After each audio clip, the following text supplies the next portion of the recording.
Welcome to Stays Crunchy and Milk. If you have questions or comments, we have multiple ways we can be reached. Twitter is, of course, the best way for those that need instant gratification. And the show's Twitter feed is at SKiMPod, SKiMPod. Stays Crunchy. For the more patient amongst you, the email address for the show is podcast@stayscrunchyandmilk.com.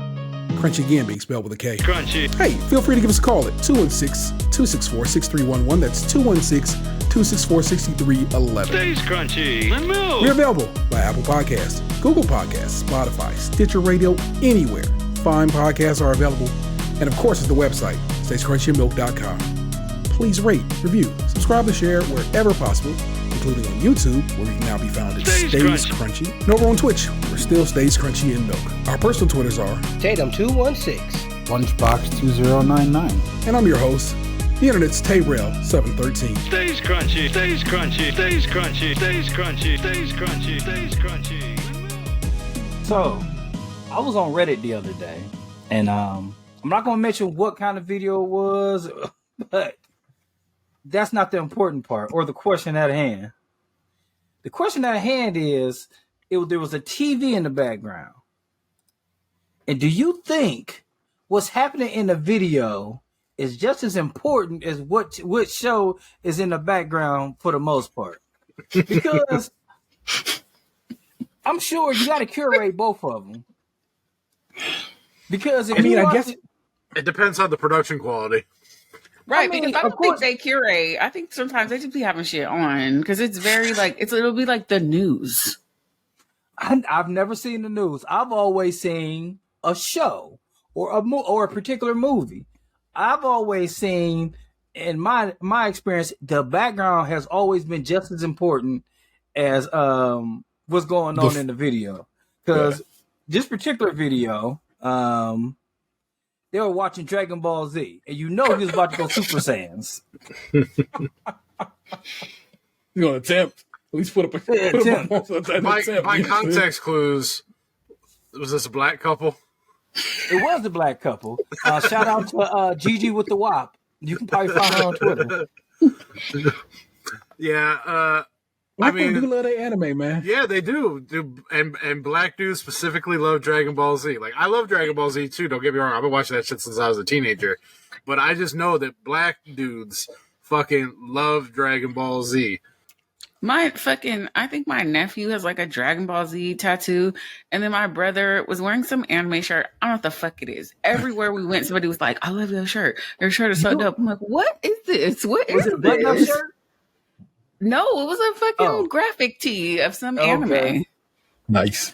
Because I know it's like really popular. It's this particular button-up Dragon Ball Z shirt that everybody go ham about. It's like the ones that look like they're Hawaiian. Yes. Dude, I had those when I was in high school. I've seen that shirt. And they're always talking about how rare it is and how like you can't find them no more. Yeah, and, like, dude, they were hard about those. They were sold at like Hot Topic and shit back when I was in high school. I used to have like 3 or 4 Dragon Ball Z ones, and then I had like a Spider-Man one, and then I had a Venom one. I kid you not, when I went to that indie wrestling show last week, there was a dude walking around wearing a Carnage and Venom one. It was like that you definitely had in high school. I didn't have that one. I never seen it. It was rare. I know if I ever get into anime to never ever buy a shirt because I don't want hella people talking to me like that in public. I have like one particular sweatshirt every time I wear it. Older white women like my age and a 10-year range up or down.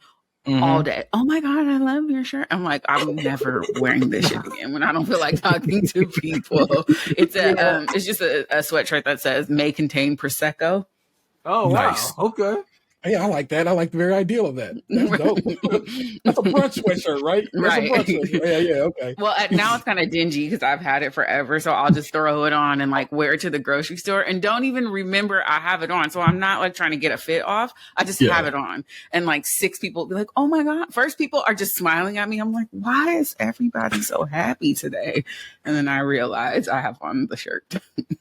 Oh my God. I kind of feel like, before the pre-pandemic, like wearing a sports hat was a big mistake for me because like most of the time when it comes to sports, if I'm wearing a hat, it either got an A or a T on it, and then either I like the colors or I like the cartoonish mascot they have. So if people be like, "Hey, you an A's fan?" I'm like, sort not. I mean, I didn't get to really watch Reggie Jackson play, but I appreciate him being there. So it's always a conversation I'm not ready to have. I learned that lesson when I was living in North Carolina. It was like St. Patrick's Day, and some dude had on an A's hat, and I was like, "Oh my god!" And he was like, "No, it's green." So now I know better whenever I see, because I feel like if you're wearing an A's hat, you're probably an A's fan. It's not like one of the iconic fashion fitted. It's not like the Yankees or the Dodgers. But back apparently, in the day, though, that was the one. Yeah. I wear my A's hat like once or twice a week. I have plenty of pictures of me in the A's hat. my favorite hat is the A's hat, but the A is the California flag, like a section of the California flag. I love that hat. Bear. It's a bear on that flag, right? Okay, I'm going to say, wait a minute, am I fucking up now? That they're going to update it now with like some craps dice or a roulette wheel or something. Do they keep the Athletics name? Not to be all bring this party down. I believe so. I believe so. The Las Vegas Athletics just leaves a bad taste in my mouth. As somebody who has had a team get taken and moved on, it's never something I support. It's the worst thing. It's been interesting, though, seeing the Raiders owner just be like, "No, man, fuck them. I don't want them here." And he is fucking Satan's assistant. So if his ass is like, yeah, the thing, I like, obviously, whatever. I could save my rant for another time, but Vegas is not a baseball city. It's too fucking hot. Correct. And the thing that's working for the Raiders is not really working for the Raiders. It's working for the owners because it's a visiting team's stadium now, because who doesn't want to go to Vegas to see their team play football? Trip. The Browns are playing in Vegas next season, not this coming season, but next year. So our group chat is already planning a trip. So on any given Sunday, it's full of the visiting team. There's no Raiders fans like filling Allegiant. They're going, but they're not filling Allegiant. So for baseball, they're going to have a bunch of people who live nearby who are super excited to have a Major League Baseball team in order for that to work. And I just don't, the season is too long. Well, I can understand that.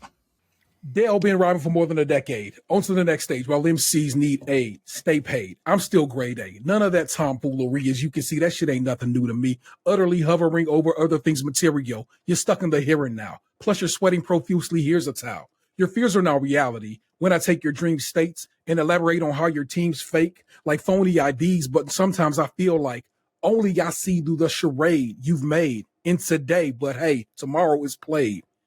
And then they got a new fool in your place to be okayed. Then it goes hieroglyphics, hip hop's invented, underground like Cyros launching long range ballistics. But we won't go with the rest of that. Hello, welcome to it. It's Stage Crunchy Milk, episode 493, and unlike Arceus, we don't change type. I'm your host, it's the internet's Tayrell713. Join us always my best friends. It's Tatum216. Excuse me, Anthony Elmer, the Thug Tatum. Oh, excuse me, Big Anthony. What's good? I just have to say, Big Anthony is a daily thing almost now in the house. And then his brother gets mad when we call him Little Anthony, but Emery's still Big Emery, because there's not another Emery in the house. It's just fun to do that to Anthony. He's like, I am older. When you write out the letters to Big, are all the letters in Big capitalized? No. I don't know. Well, I'll ask Emery tomorrow and let you know. That, of course, was the homie Lunchbox 2099. All right.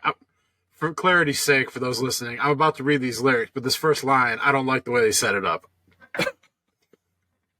Now the seconds turn into minutes now. See why I don't like that? Well, I get that. Yes. Yeah. But you won't give me an answer. You can tell me this. You can tell me that. But don't say you don't remember. Because I know you better than you know yourself. So don't say I'm crazy. I know very well. It's you and me against the world. That's what you said. That's what you said. If you can't be honest with me, then I'm afraid this is the end. All right, who was it this time? Fifi Dobson. I don't know that one at all. Fifi Dotson was the Rihanna before Rihanna was Rihanna. Yep. Oh, shit. Well, word to Fifi. But wait, there's more. Especially if you hear me spitting some fucking Oakland-ass lyrics. That was Del the Funky Homo Sapien. It means that my internet best friend is in the building. I have missed her so much. We talk pretty regularly. But still, I don't get to have her on camera and shit and get to shoot the bullshit with her for a stretch. It's the homegirl, NicJu. What's good, pimpin'? May the 4th be with you. Oh, don't think a nigga didn't have a Star Wars shirt on. Yes. And also some Jabba the Hutt socks earlier. I was on that shit. So the next time I come back, you're gonna have to get just a little more ghetto with the lyrics because I was not on like Del Funky Homo Sapien. No, Man, I was kind of a hood rat. Like you're gonna have to go to Richmond or East Oakland or East Palo Alto to catch me. Fair. I was considered some Larry June, but I'm like, I don't think Nick no Larry June. So I did actually, on a recommendation, listen to everything he had on Spotify, and I fucked with it. It's just like Renaissance came out, and then SZA's album came out, so I haven't like gone back to it. But yes. He got a new joint out with again with the Alchemist, and it goes so hard. I need to get on that. Yeah, Larry June goes. It's Cleveland's longest running podcast. We're back up in this bitch again. It's remote, so you know what it is. I'm actually not going to do a news story this week because I got my homegirl with me, so that's dope. And so I'm just not to be bothered this week, man. Sometimes the news is just too much. So I'm not going to do any news this week, but you know what it is. You get Anthony talking and Box and me talking and Nick talking. We're going to do something about the assholes. We'll talk about what we watched this week. It'll be breezy. It'll be cheesy. All May long. 10th anniversary of this podcast. 10 years in the game. NicJu's podcast, 10 years in the game as well. Don't ever sleep on that because we started the exact same month. I remember that shit clear as day. Sure did, friend. And so I ain't the only one out here on this 10 shit, but I'm very, very, very excited. And so I'm trying to make it a point to have a guest in here every week this month. Nick is the first. And you know, the dope. I'm honored. Thank you so much for having me. I am so glad to have you. I was like, come on. Yeah, it's normally I'd be like, oh, I can't, I'm going to bed and I have to go to the office. I have to go into the office on Friday, but I was like, of course, of course. And then of course it's playoff season now. So just even if my team happens to not make it out of this round until June, I'm gonna be tired like 3 times a week. So yeah, that's been me for like the last 2 weeks, and that was it was mostly Picard and not the playoffs. But I mean, what it is gonna be, man? My mama loved that show, and I had to watch it for her. So, oh my goodness. If I have nothing to say, then I guess I just give it over to Anthony to begin with, and that's how that works. It's been a long time since first is always is Tatum. Well, it's actually the first thing on this show. Well, I know this is going to be a bit of a Voltron episode because, we all got. Well, not we all. True indeed. We three of us went to Detroit this weekend, and we didn't have things to talk about Detroit wise. You know what? I got something for you then. We'll start with me and Box was talking about in the car, and that is NicJu. How many famous people you know from Ohio? Probably like 5 if I really thought about it. All right. I'm gonna toss you some. Me and Box was talking about this.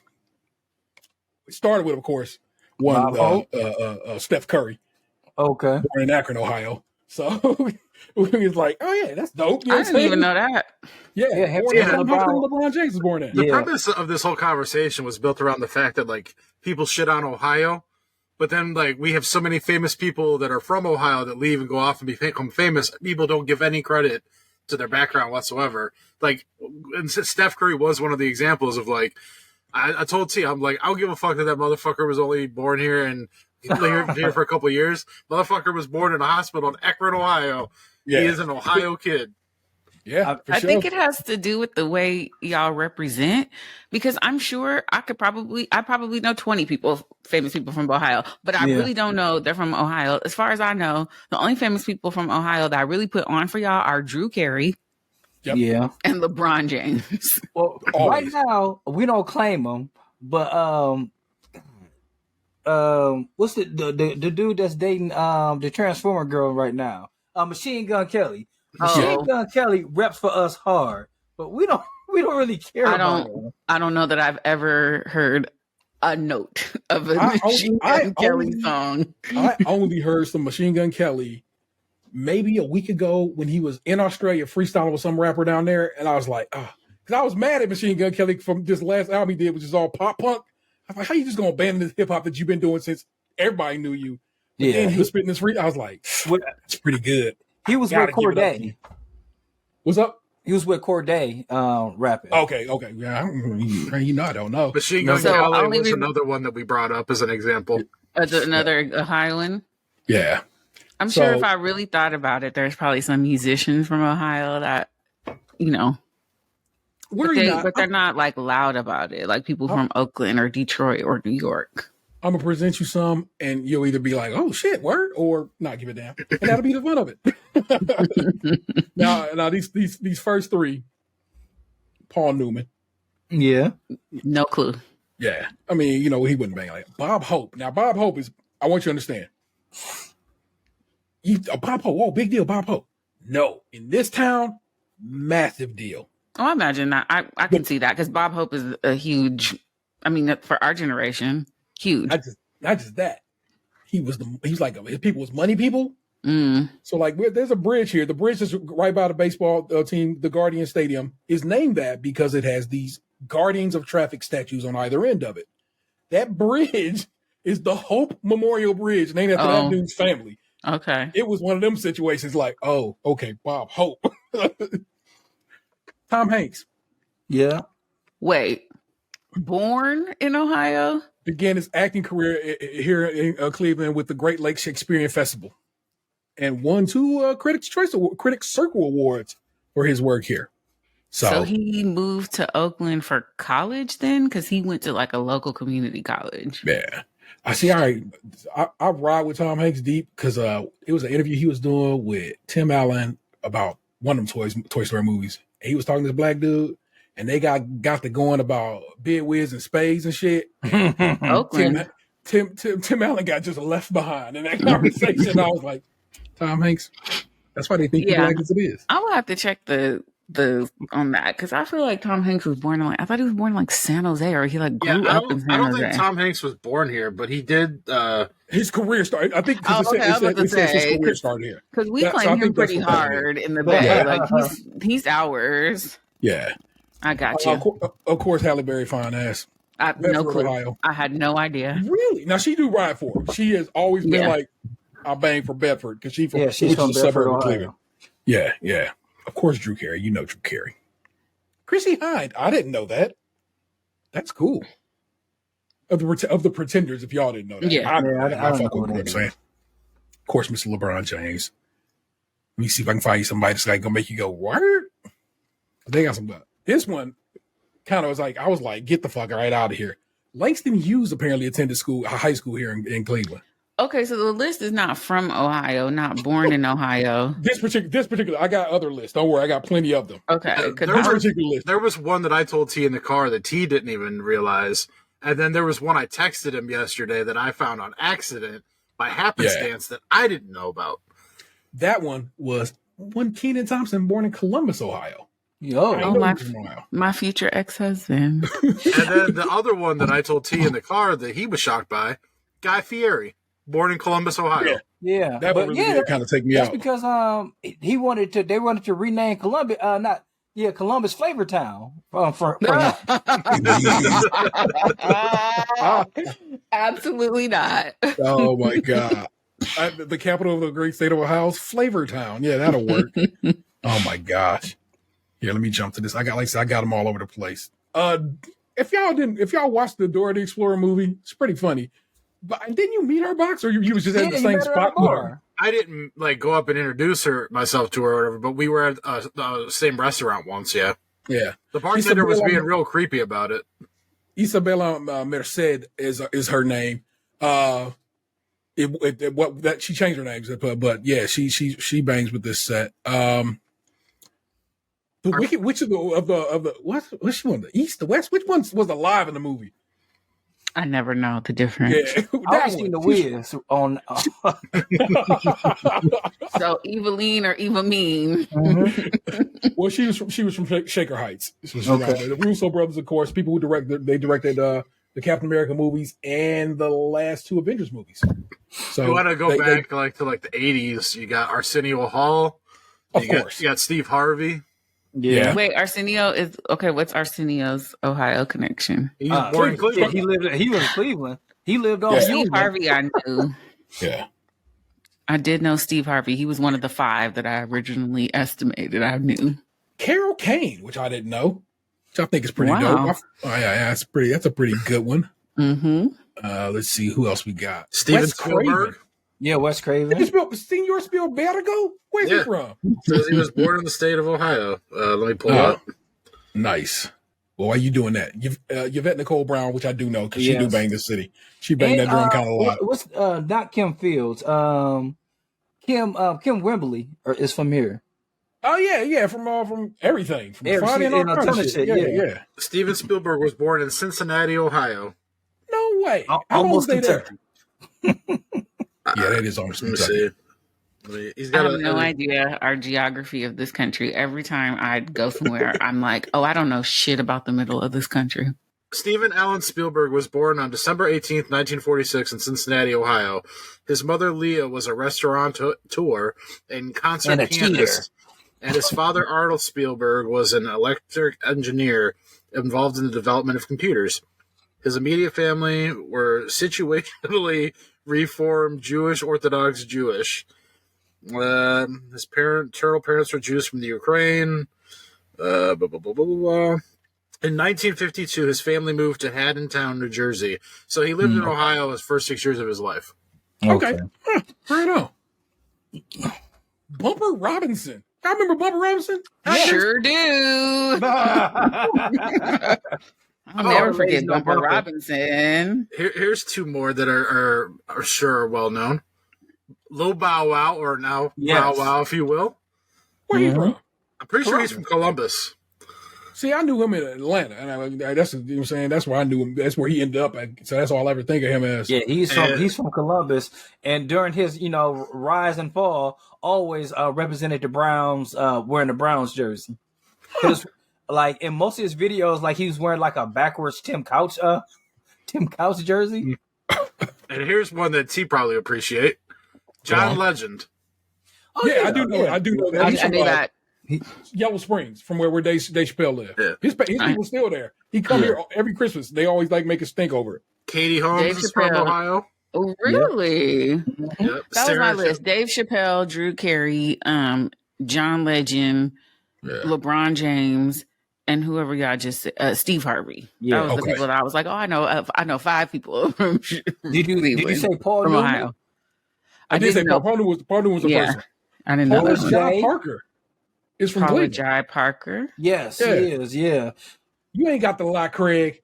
Yes. Yeah, one of my teenage crushes. And Sorry, Box, you were on a roll, friend. I never realized right he was a in. dude in the bed during that whole scene until It I took got me a older. really, really long time to see that dude laying in that bed. And then the whole movie changed for me because I was like, oh, this is fantastically written. This is like a good bit, you know what I'm saying? Box, who else you pulled up, man? David Grohl from Foo Fighters is from Warren, Ohio. Sick. Yeah, he's from Warren, Ohio. From Warren, okay. Trent Reznor. I do know that. yeah, I knew that. Yeah. It's like from around here.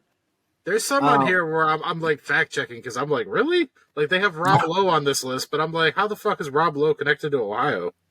Molly Shannon is from Shaker Heights, and so is I David. do know that. David Wayne, the director, and like the director of Red Hot American Summer. Shit. Deborah. Okay, sorry. Rob Lowe grew up. He wasn't born here, but he grew up in Dayton, Ohio. Was Papa Air Force?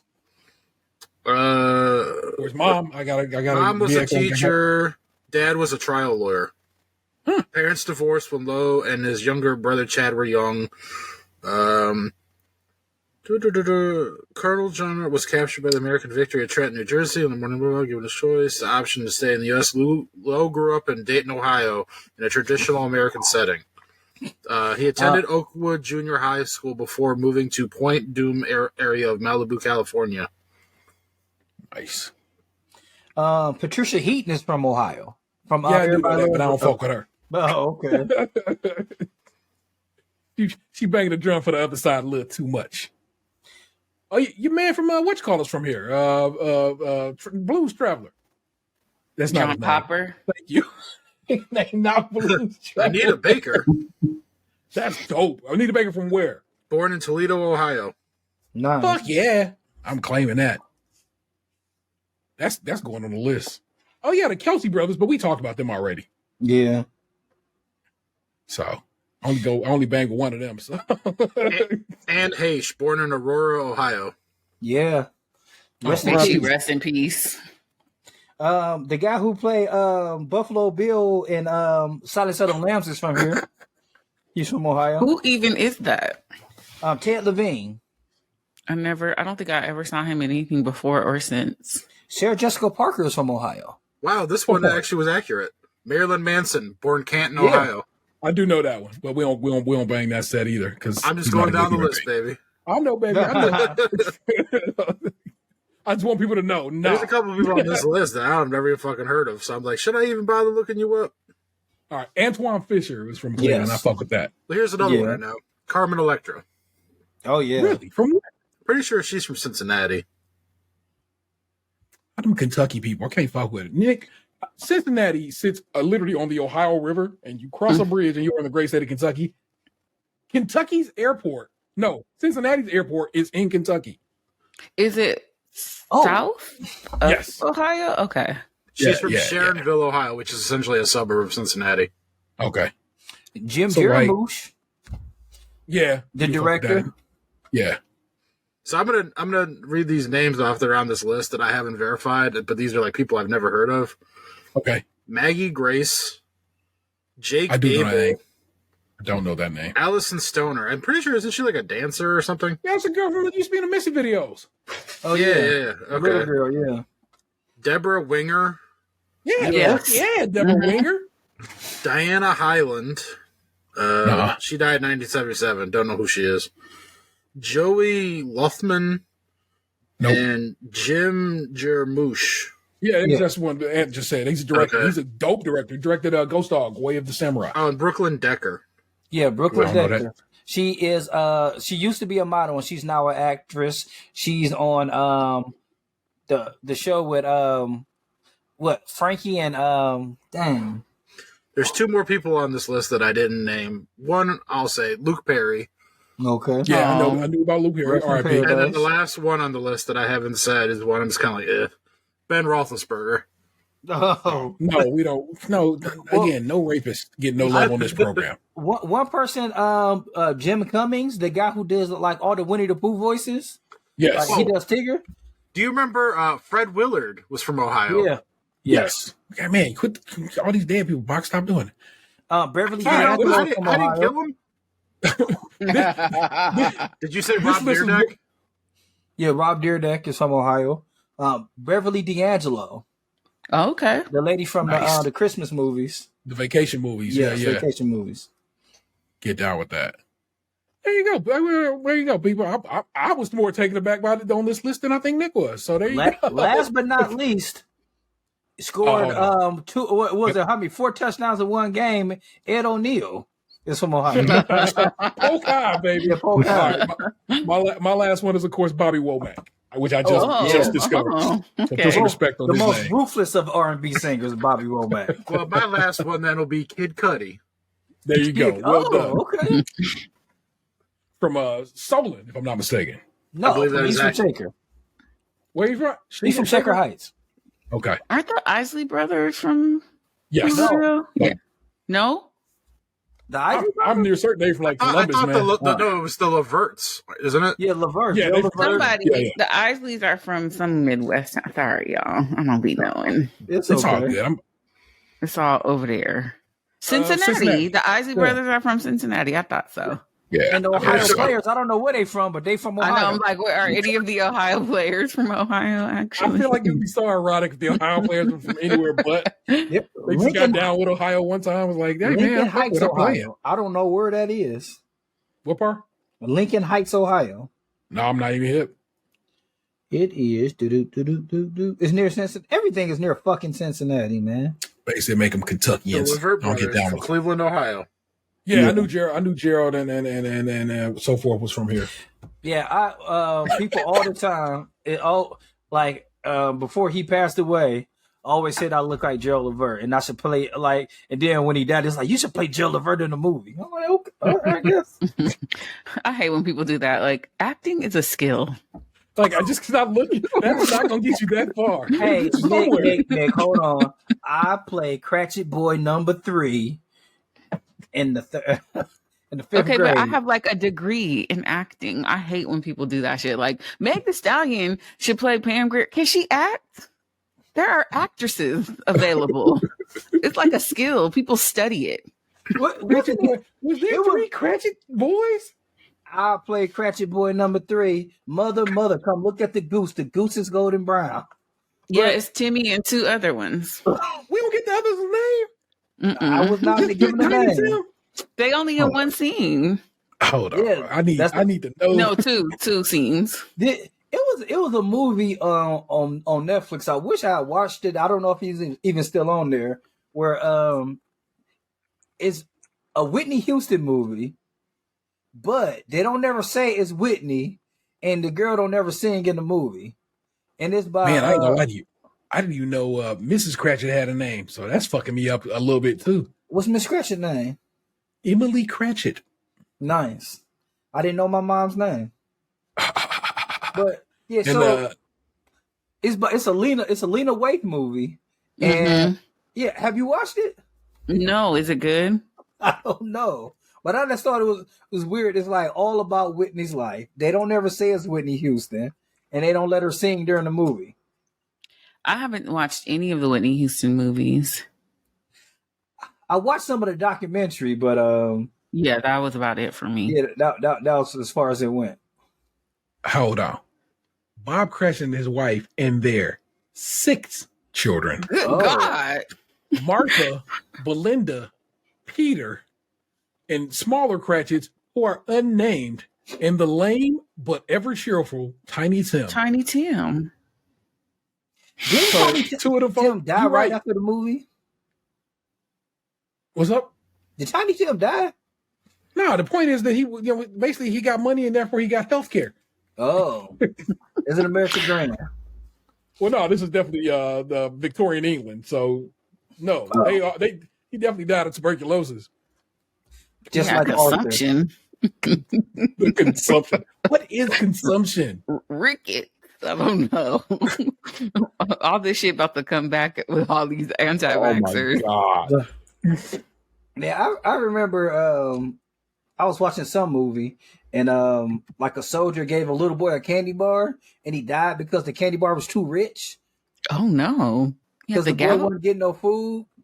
Tuberculosis is what is consumption. The consumption. So we was right. Yeah. It's like a cough, right? I don't know. Yeah, God, I'll be a huckleberry. Don't catch tuberculosis, my fault. Oh, I just don't unfriend me. I just saw that movie for the first time last Christmas. Oh, ain't no. It's all right. I haven't watched that movie in a long time. I watched it maybe twice. It's good. I never saw. What's the movie I ain't never saw? Aunt? Oh, yeah. You that's criminal because that movie was shot in Ohio. Shawshank Redemption. The Shank. I never seen The Shank. You've never seen Shawshank? But I've Like seen on purpose? What's that movie called? What's the movie they was talking about The Shank the whole time? I don't remember. So this is weed movie. This weed comedy with Hyde from that 70s show. We don't support rapists on the show. And some other brother and Mekhi Phifer.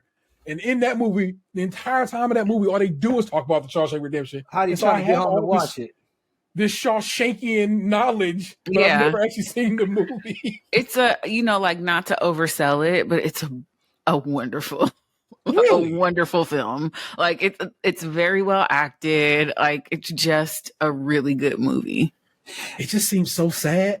It's sad, sure. Yeah. But it is it's very well performed, very well written. It's I would say going in knowing that the sadness is gonna come. Mm-hmm. But it there's some hope in it too. Puff Puff Pass is the name of the movie. Puff Puff Pass. Oh, why haven't I seen that? It's pretty. I definitely saw that shit on bootleg that I want to say my old boss made on DVD. I did not see that from anywhere else. Like I said, we had this old boss who used to make CDs and DVDs and shit, and used to just hook us up with them. And so I promise you, I don't know where you could find that movie at, but it is pretty funny. I own that movie. I own it. Like it's over there somewhere. Huh? Say word. There you go. Puff Puff Pass. Mekhi Phifer, pretty funny in that movie. Yeah, I love I don't own a lot of books anymore, but I own different seasons by Stephen King. So every once in a while I can read the Shawshank book. All righty. We'll give it up to the Shank. Well, there you go, people. That was your little bit of Ohio, your taste of Ohio this week. You know what I'm saying? Now, first up as always is Tatum. And give it up. What's the good word? I got nothing for you. I'm just joking. So I just like the fellas mentioned, I went to Detroit last week. My nephew graduated from college. Congrats. Thank you. I would let him know that everybody is pulling, because I know every once in a while he'll be like, "Stays crunchy and milk." So I know he listens sometimes.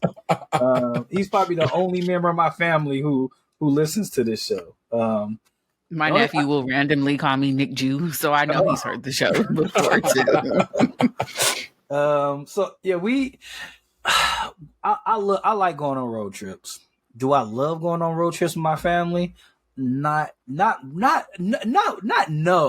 but not yes, right in the middle.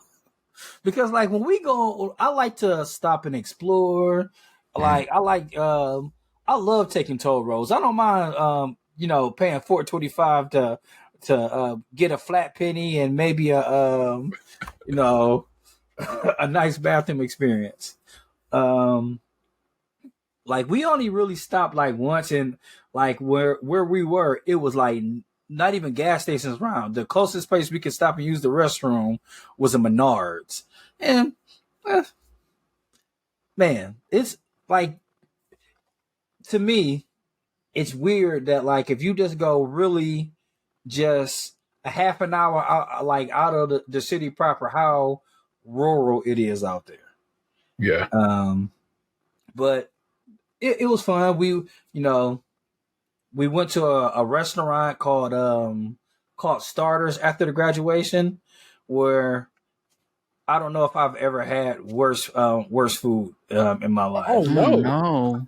Like I ordered the same, like for 5 wings, it was $17. I was like, I want wings, but I'm not buying that. It was whole wings, but still not $17 It worth. matters.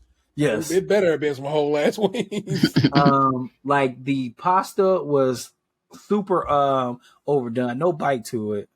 And I never tasted a worse Alfredo sauce in my life. Damn. What kind of reviews did it have? I didn't look at the reviews because it wasn't my pony show.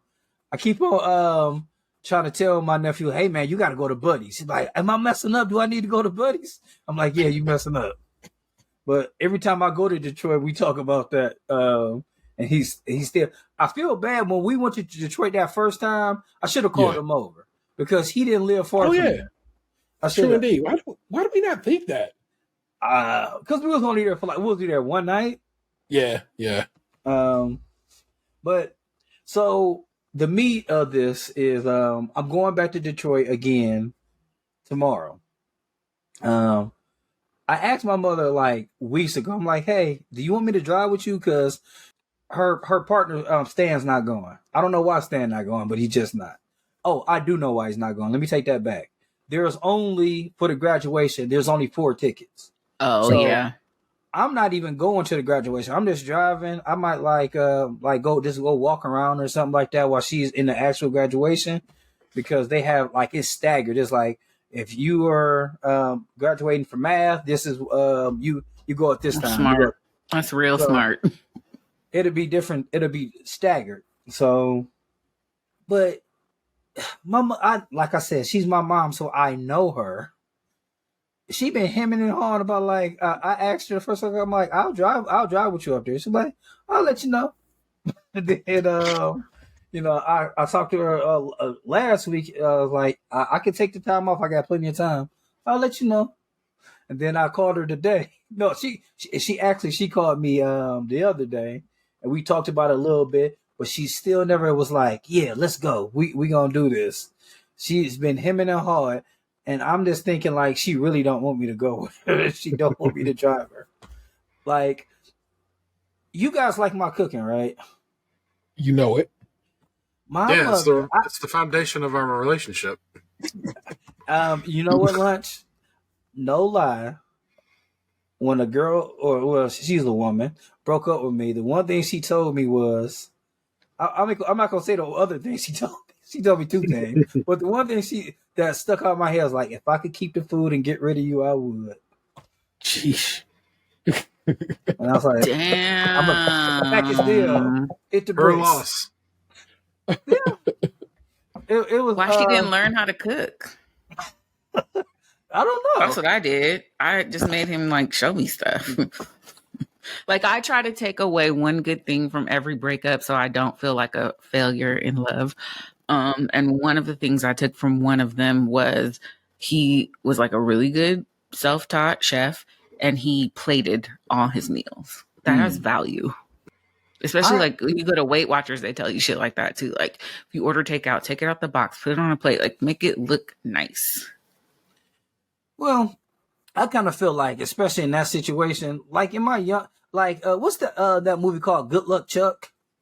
It's like I was a bit of a good luck Chuck. It was not, I'm not a bad person. It just seemed like every time I break up with somebody or I stop seeing them, they either get married or have a baby like right after me. Almost every single one of them. But I'm trying to think about it because I know that I'm trying to think of myself because I know that's happened to me a couple times. Yeah, but my mother doesn't really even like. She'll come over for Thanksgiving or something, but my mother never really ate my cooking either. I don't think my mother doesn't like me or anything, but maybe she just don't know like how you know how good you are. Yeah, she knows. Like she get rave reviews from my children. Like, man, guess what Dad made the other day? Oh, maybe she's hating. I don't know. Does your mom eat red meat? Yeah, no, she stopped. She had to stop because my mother has rheumatoid arthritis as well. Or they say it's pseudo gout or rheumatoid arthritis. It's like, and the enzymes in certain meat exacerbates it. Like, it makes it worse. So she had to stop eating pork, and we've never been like a beef household. So, but yeah, she's just like she likes it, but she's never like, man, bring me a plate of nothing. I've lived with this for so long. I guess I just have to be fine with it. Because I've been cooking for a very long time since I've lived with her. Like, I remember one of the first things I ever cooked was it's really kind of cheating, but we made some brownies. My brother was like, "Man, I bet you can make some brownies. The box right there. We got all the ingredients." And I'm like, "You know what? I could make some brownies." Because, of course, like when we were at home, like until my mother got off work. So like in the summertime, it'd be from like 8 to 5 or something like that. And the smell would get out of the air before she got back home. But I made the brownies and we put them in a Ziploc bag and put them in my mother's like work bag that she wasn't using, like behind the door. Why did she switch her lunch bags that day? It's like, what is these? Who made this?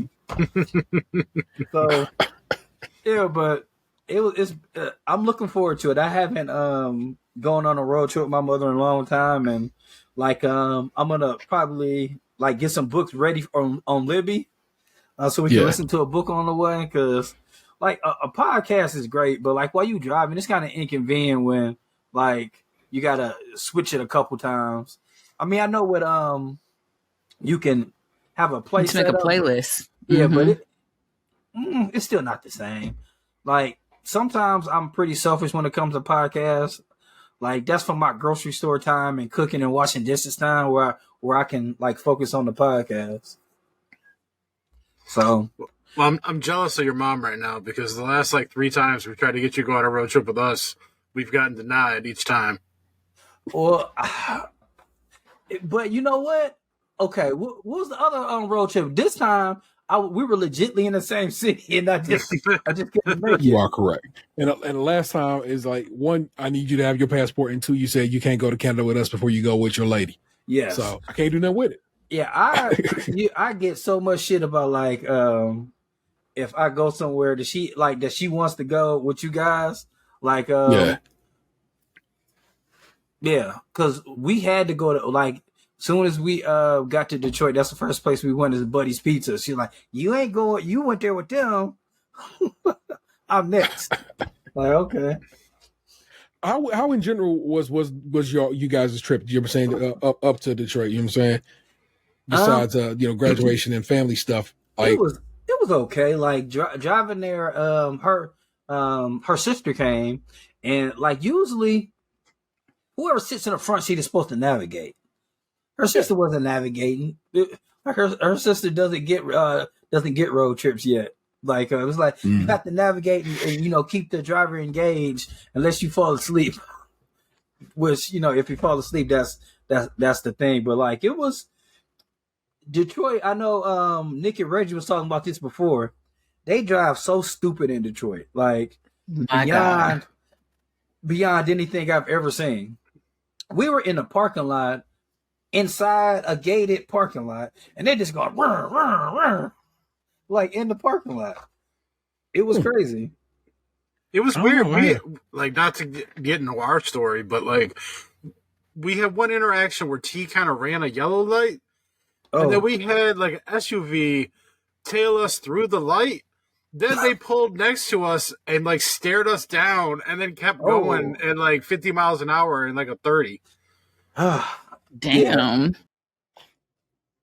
I literally have no recollection of this. That means it didn't mean shit to me. Yeah, no, it was just weird because like it was when we were leaving to come home after you got gas, and there was like those like 3 yellow lights that you ran right like in succession. Yeah, and there was like a black SUV that when you like it was real close. Like that light was probably turning red when you started your turn. They followed behind us, made the left. And then I saw the driver like looking down into our car when they got parallel with us, and then they just took off. They seen T's seat and kept on going. Well, hey, we'll just slide to our road trip as well. Box and I just was venturing up to Detroit because one of my favorite podcasts was doing a live show. And so I was like, let me go see Wind Up His Life. You know what I'm saying? If y'all get down with hip hop podcast, the first hip hop podcast. And they were at Detroit Sneaker Con doing a live show. And I was like, first I didn't think I was going to go because it was Xander's ladies prom. And I thought he was going to need the car. And I was like, well, if you need the car, then I can't go. But I was like, you don't take the car? And he goes, nah, we're going to take her mama car. And I'm like, sweet. I go, if you ain't taking that car, then I'm going up to Detroit. And Box was like, yeah, I'm down. Box had been told me he was down the ride. So it was the thing about it, though, was T asked me and Anthony in text message like 2 weeks prior. And then Anthony said he couldn't go with us because he was already going to Detroit for the graduation. And then we didn't really hammer out if T and I were going to go then. So I just assumed that when Anthony couldn't go, none of us were going. No. So then 3 days prior, T hits me up. He's like, hey, I got the car. You still want to go to Detroit? Which, the way you phrased it, made it seem like we weren't going to Detroit. But then now that you got the car, now we will go to Detroit. Yes, that is exactly the factual. That is exactly how that was going to work. 1 second. Man. I need you to back up in the story because I need to know what kind of car the mother got because I know Xander is a car person. No clue. I did not ask or care. Look, I got him through his high school career and got him to his prom. The rest of it, and although I did just pay for that tuxedo that he wore, that saying, but I was like, that's your lady shit. Cool, bro. Ride on out and you got it, man. So Box and I got out. I probably got out on the road like about 11 Saturday morning because I had Lee had a away game, so I had to get him forgive me to the school so he can get on the bus and they could head to where they was playing their game at. And so it just kind of pushed everything back just a little bit. But we get on the road, get on the turnpike and just kick it. You know what I'm saying? It's bullshit. And I drive like a bat out of hell just because I can. I don't drive as fast as Box drive. I drive fast, but I ain't no Dan because Dan will be up like near 100. You got lead foot, Dan? Not 100. Yeah, but like 90, depending on where we're at. He got the power of white men. Because he ain't getting pulled over. Right. If he do get pulled over, he could be like, I don't know, I couldn't do that. I told you that, T, in the car. That's what I said to him in Detroit. I'm like, we're going to run this red light, and then we get pulled over. I'll just apologize for you and say we didn't know we couldn't do that. But no, like, because when I drive on the turnpike and shit, I watch the median because they always sit in the median. And so, like, but they can't gun you from far away. So if you just slow down fast enough, like then just wait till you're past them, you're good. And at one point, I did have to quickly drop down and speed because I was like cop, and I'm like, oh I shit! I did my passenger duties at that time. He was going 85, and he did not see the cop coming up. Yeah, for sure. One thing I was told about that, they said if you're speeding, but if you go past them and you're not hitting your brakes, they won't pull you over. If you're hitting your brakes, their thoughts is that you were going much faster than you are right now when you're going past. Oh, well, there you go. Well, that brother didn't care, or whoever was in that whip didn't care, and we just kept it rolling. I like to thank TikTok. I think TikTok got these cops looking at their phones while they're sitting there. Well, we get up to like we get to where we're going like just as quick as the GPS tell you would. It was like you'll get there at 1:30. I'm like, dope. We get there at 1:30 and then don't move. As it turns out, we are just underneath the bridge that is connected to the convention center we're going to, and their parking lot is literally to the right and or left of us, but we are not moving because, of course, everybody and their mama going to this damn convention center, and cop up there directing traffic. And I'm like, come on, bro. And I'm like, and Box like, are we gonna be late? And I'm like, I hope not. But let's just keep faith. Box found me a parking spot. Again, don't ever get it twisted. Me and Box have been on multiple road trips together, so we kind of really got this. We got a good ebb and flow for what we doing. So he know what I'm looking for. He know what I need, and he'll be like, "All right, there you go." I'm like, "Dope." Slip in the park spot. I slip on my sneakers because, of course, the sneaker count. So I had to wear my nice sneakers. And I told you I was going to rock my Optimus Primes, and so indeed I did put on my Optimus Primes that I have only worn two times before this. They are a tough shoe to put on. Let me tell you that. But I get on my Optimus Primes. We find our way into the convention center. We get to the stage, which as it turns out is presented by Monster Energy. And this is after T almost forgot the record in the car that he wanted to get autographed. I mean, we didn't even get feet away from the car. To say I almost forgot is too much. No, because you did forget because you were about to shut the trunk and start walking. I saw the record sitting there, and I'm like, hey, didn't you want that thing autographed? You're right. So like the whole fucking reason we came up to this thing was to see this. So I've been to many convention, but all the conventions I've been to are gaming conventions. So it's very much it has a sense to it that I understand. I've never been to a sneaker con, and I'm like, well, this is interesting because I go get to this main stage. It's like, oh, we about to just stand here. Well, it was like chaotic in the building because there was a volleyball tournament thing going on in one of the other halls. So as it turns out, there were multiple events going on in that facility at one time. Yeah.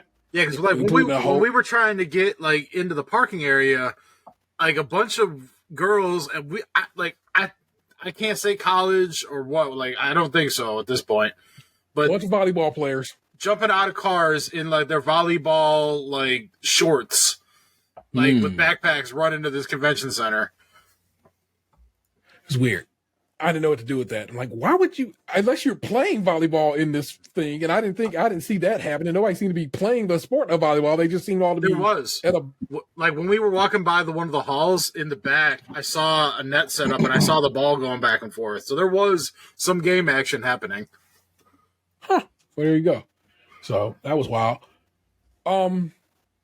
We get to the stage, and I can see Rosenberg off in the cut and Cypher Sounds and Billy June off in the cut, and I'm like, oh, cool. I'm like, this is about to really happen. And then of course, their guest this on their program was Race the 5'9", Detroit's own, and so I got to watch them. And then, like they like, all right, who here knows who we are? And I immediately just hold the record up. He's like, oh my god, yo, my man got the vinyl and blah blah blah blah. We show love. Me and Box hustle Russell through they podcast about an hour.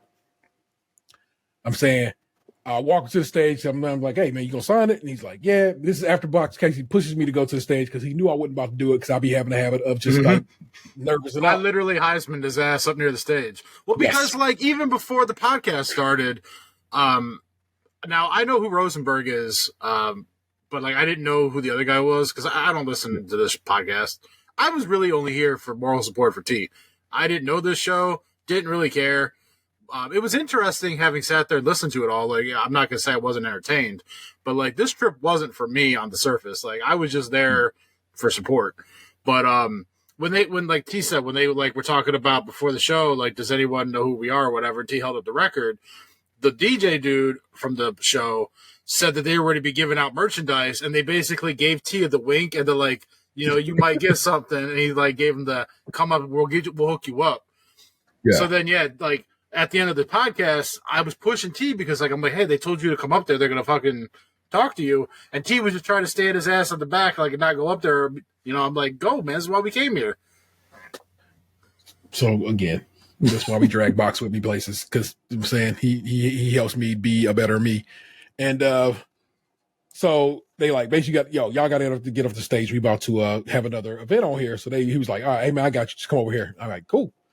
Talk to Rosenberg, dap him up, meet Billy June. More nervous to meet Billy June. Billy June is like basically a podcast showrunner, if you want to give him a title. He does all kinds of behind the scenes shit. And I'm more nervous meeting Billy June than Rosenberg because he's just such a part of the podcast. If you fuck with that particular podcast, you know. But Rosenberg shows me love, signs the album, and like, yo, it's coming. The next one is coming real soon, and blah blah blah. And I think it's just dope. We get the fuck out of there, and we go.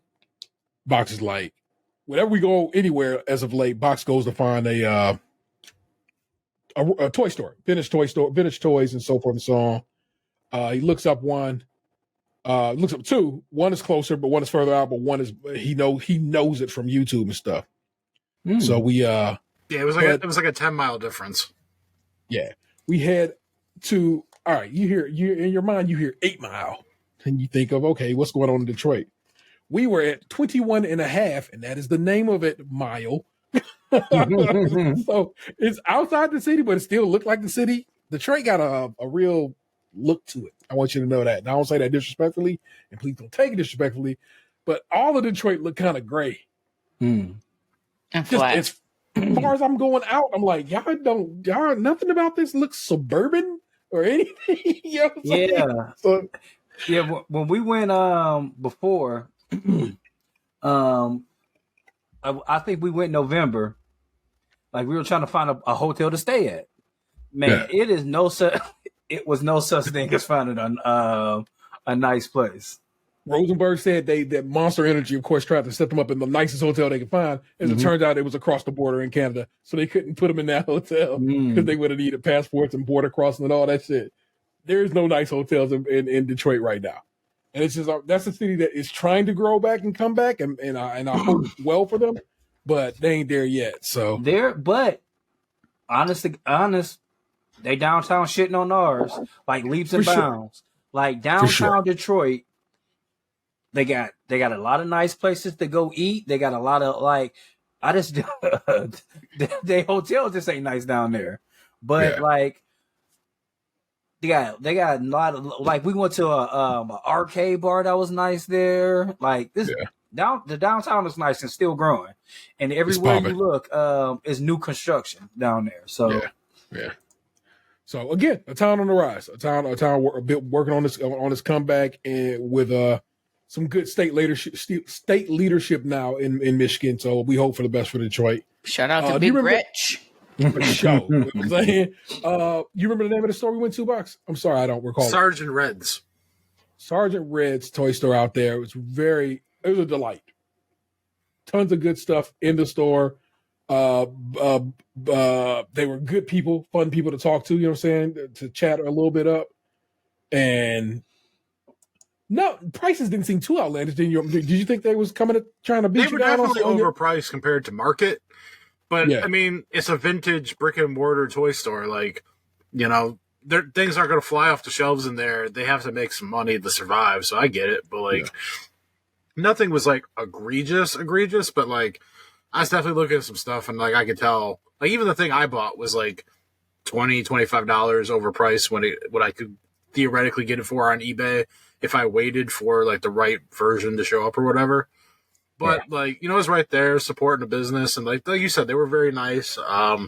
Definitely were trying to like upsell me though, because like like I bought the one thing, and like I spent $175 on that before tax, and he's just like, oh, what else are you into? Well, I got this and I got this. I'm like, calm down, buddy. I ain't rich. But what I bought was a 1986 unopened real Ghostbusters goblin toy, like factory sealed, like never opened ever. Box was in pretty good shape. They had another one because there were 3 different versions released. I got like the orange one with like the teeth. They had the neck one where it's like the neck extends, kind of like a Popple. Yeah. Y'all remember Popples? Yeah. Yeah, the little that shit. Yeah, so they had those 2, and I picked the orange one. T liked the neck one, and like it was funny because like when we went, I was torn because I would have been happy with either, but like there was like a part of me that was like kind of wanting the orange one, and T liked the purple one, but I only bought the orange one. Then when we left, we went over to a comic book store that was in the parking lot where we parked, and we walked around in there, didn't buy anything, but we talked to the guy for a minute. Another nice guy. Yeah, like because last week we talked about that last Ronin comic book, and so I was in there. I was like, "Hey, did they make a trade back of this?" And he goes, "Yeah, but we sold out when everyone started jumping on board, and it got real popular." So we talked about that for a minute, and then we went to dinner, and we went to Buddy's Pizza, and when we were at Buddy's Pizza, I was talking to T because there was like a part of me that was like, "Man, should I have just bought both of them?" Like. That would have been like almost $400, but I was like, "Damn, man! Like, how often do you see these things?" But like, we didn't go back or anything. Like, I only got the one. But like, there was a part of me that like is kind of like, "Man, I fucked up a little bit," but it's fine. We get sat down at Buddy's. Buddy's Pizza is amazing. Detroit style pizza, it's the fucking best shit in the fucking world. Worth the trip to Detroit, hands down. We sitting there, we waiting, and we waiting. And then we waiting. Oh, no. I look around. I'm like, feel like I might be the only person of color in this motherfucker. And I'm still waiting on you to come serve me what is happening here. What location did y'all go to? Out there, like 21 and a half mile. I don't know where that shit was at, my guy. The thing about it was like they sat us and then like no one came over. Like we didn't even have like a drink order in. Yeah. And like we're just sitting there. Like we didn't like get loud. We didn't even flag anyone down. We were just sitting there. And then, like, the person who ended up being our waitress was waiting on the table, like, right across from us. Like, she was, like, standing in front of us with her back to us. Then the manager comes over, and she sees us just sitting there with the menus and, like, no drinks or anything.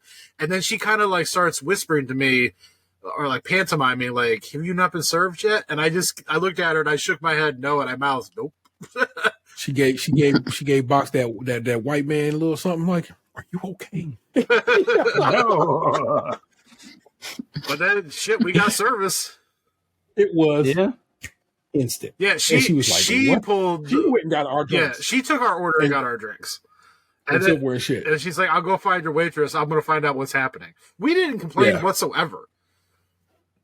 So I'm just like, I felt better about the situation because we didn't initiate. But you perfect her ex that like, hey, don't you know I'm white? What are you doing? She really didn't. I'm telling you right now, she knows my man was like, hold on. This ain't right. Like, I know my man. I know what power he used. that privilege that he don't use often, but when you have to. I was fucking hungry, Like yeah, bro. Yo, we ate like fucking kings at Buddy's, man. It was so good. There was nothing about that. Every bit of it was delicious. I regret ordering their margarita pizza, though. I don't like it. Yes, but they just don't season it right. I know what's up with that. I don't pizza. like the way that they cube up the tomatoes in such a tiny manner. I just don't find it enjoyable in a mouthfeel department. Yeah. We dipping out, and I noticed, and well, Box and I both noticed this little bakery off in the cut. And Box like, you gonna go? And I'm like, I'll at least drive by and see if the bakery popping. Well, we couldn't even tell if they were open. No, you could not. But then I saw somebody come out that motherfucker. I was like, this got to be open. Go in there. It smells fucking divine. Christine's, whatever, bakery in wherever the hell Buddy's is at in the middle of 21 and a half mile of Detroit. How was your cannoli? It was good. Like, I mean, obviously I ended up eating it like 4 hours later, so it was like warm at that point, but yeah, it was good. Yeah. The brownies, perfect. I've never had a better brownie in my life besides shit I made myself. So the best brownie I ever had in my life. The cupcakes, tasty, but nothing to write home about. So that's what's up with that. But again, an amazing brownie. They also had a vegan one that Vanessa really enjoyed. So that all worked itself out. We come home. It's pouring, raining, but we just whipping out and so forth. And we just come home and it's great. And Detroit. I loved it. I love going on road trips, you know what I'm saying, in general. I love when I can drag Anthony along with a box. But next time, I ain't tripping off of it, man. It's just a great time to be had. And Buddy's Pizza is still just fantastic. It is well worth the trip. I got a Detroit style pizza spot down away from me now that I need to probably chime in on. Might do that Monday. I'm off Monday, so I slide over there Monday. I actually remember, and I can tell you this off the show. But you remember how I told you that my one buddy doesn't like the owner there? He explained to me why at dinner on Tuesday, so now I know the answer for you. All right, excellent. Thank you. Is it racism? Because it's got to be racism, or I don't give a fuck. Or anything gross. Not racism and nothing sexual. Very good. Then my man ain't did nothing that's gonna offend me. whatever. Pinkies aren't sexual. Oh my God. Basically, that is what it was. That is Detroit. That is us. We all went to Detroit. Bang out. It's great. Great town. I respect the hell out of it. Couple hours, just a few hours away from Ohio. If you are at least in Northeast Ohio, and I would tell you right now, ride on up there. And if you got people up there, go visit them and make them take you to Buddy. It's the kind of place, like the sneaker convention is the kind of thing that like Anthony would like. So like maybe you should think about going to that Chicago one. I'm going to disappoint you guys real quick. I don't like sneaker conventions because when I was younger and I used to go, sneaker conventions were different. It was like you seen sneakers that you haven't seen before, or you seen sneakers like that people brought in like, man, I had these since 1986 or something like that. There was a very small bit of that. I'll tell you what my observations of this was. Hold, let me finish. Okay. The reason I don't go anymore is because it's all about selling now. Mm-hmm. I don't like that. I'm not there to buy shoes. I'm there like you when you go to a convention, like you're there to meet people who have similar interests to you. Like I'm not interested in buying your LeBrons that you're marking up an extra $100 because they just like it's just not what it used to be. I got to see them red boots in person. Oh yeah, so that was kind of cool.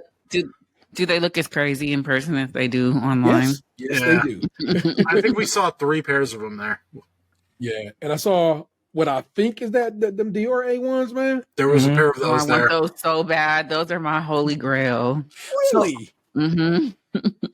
Fuck with it. How much were those they're selling the red boots for?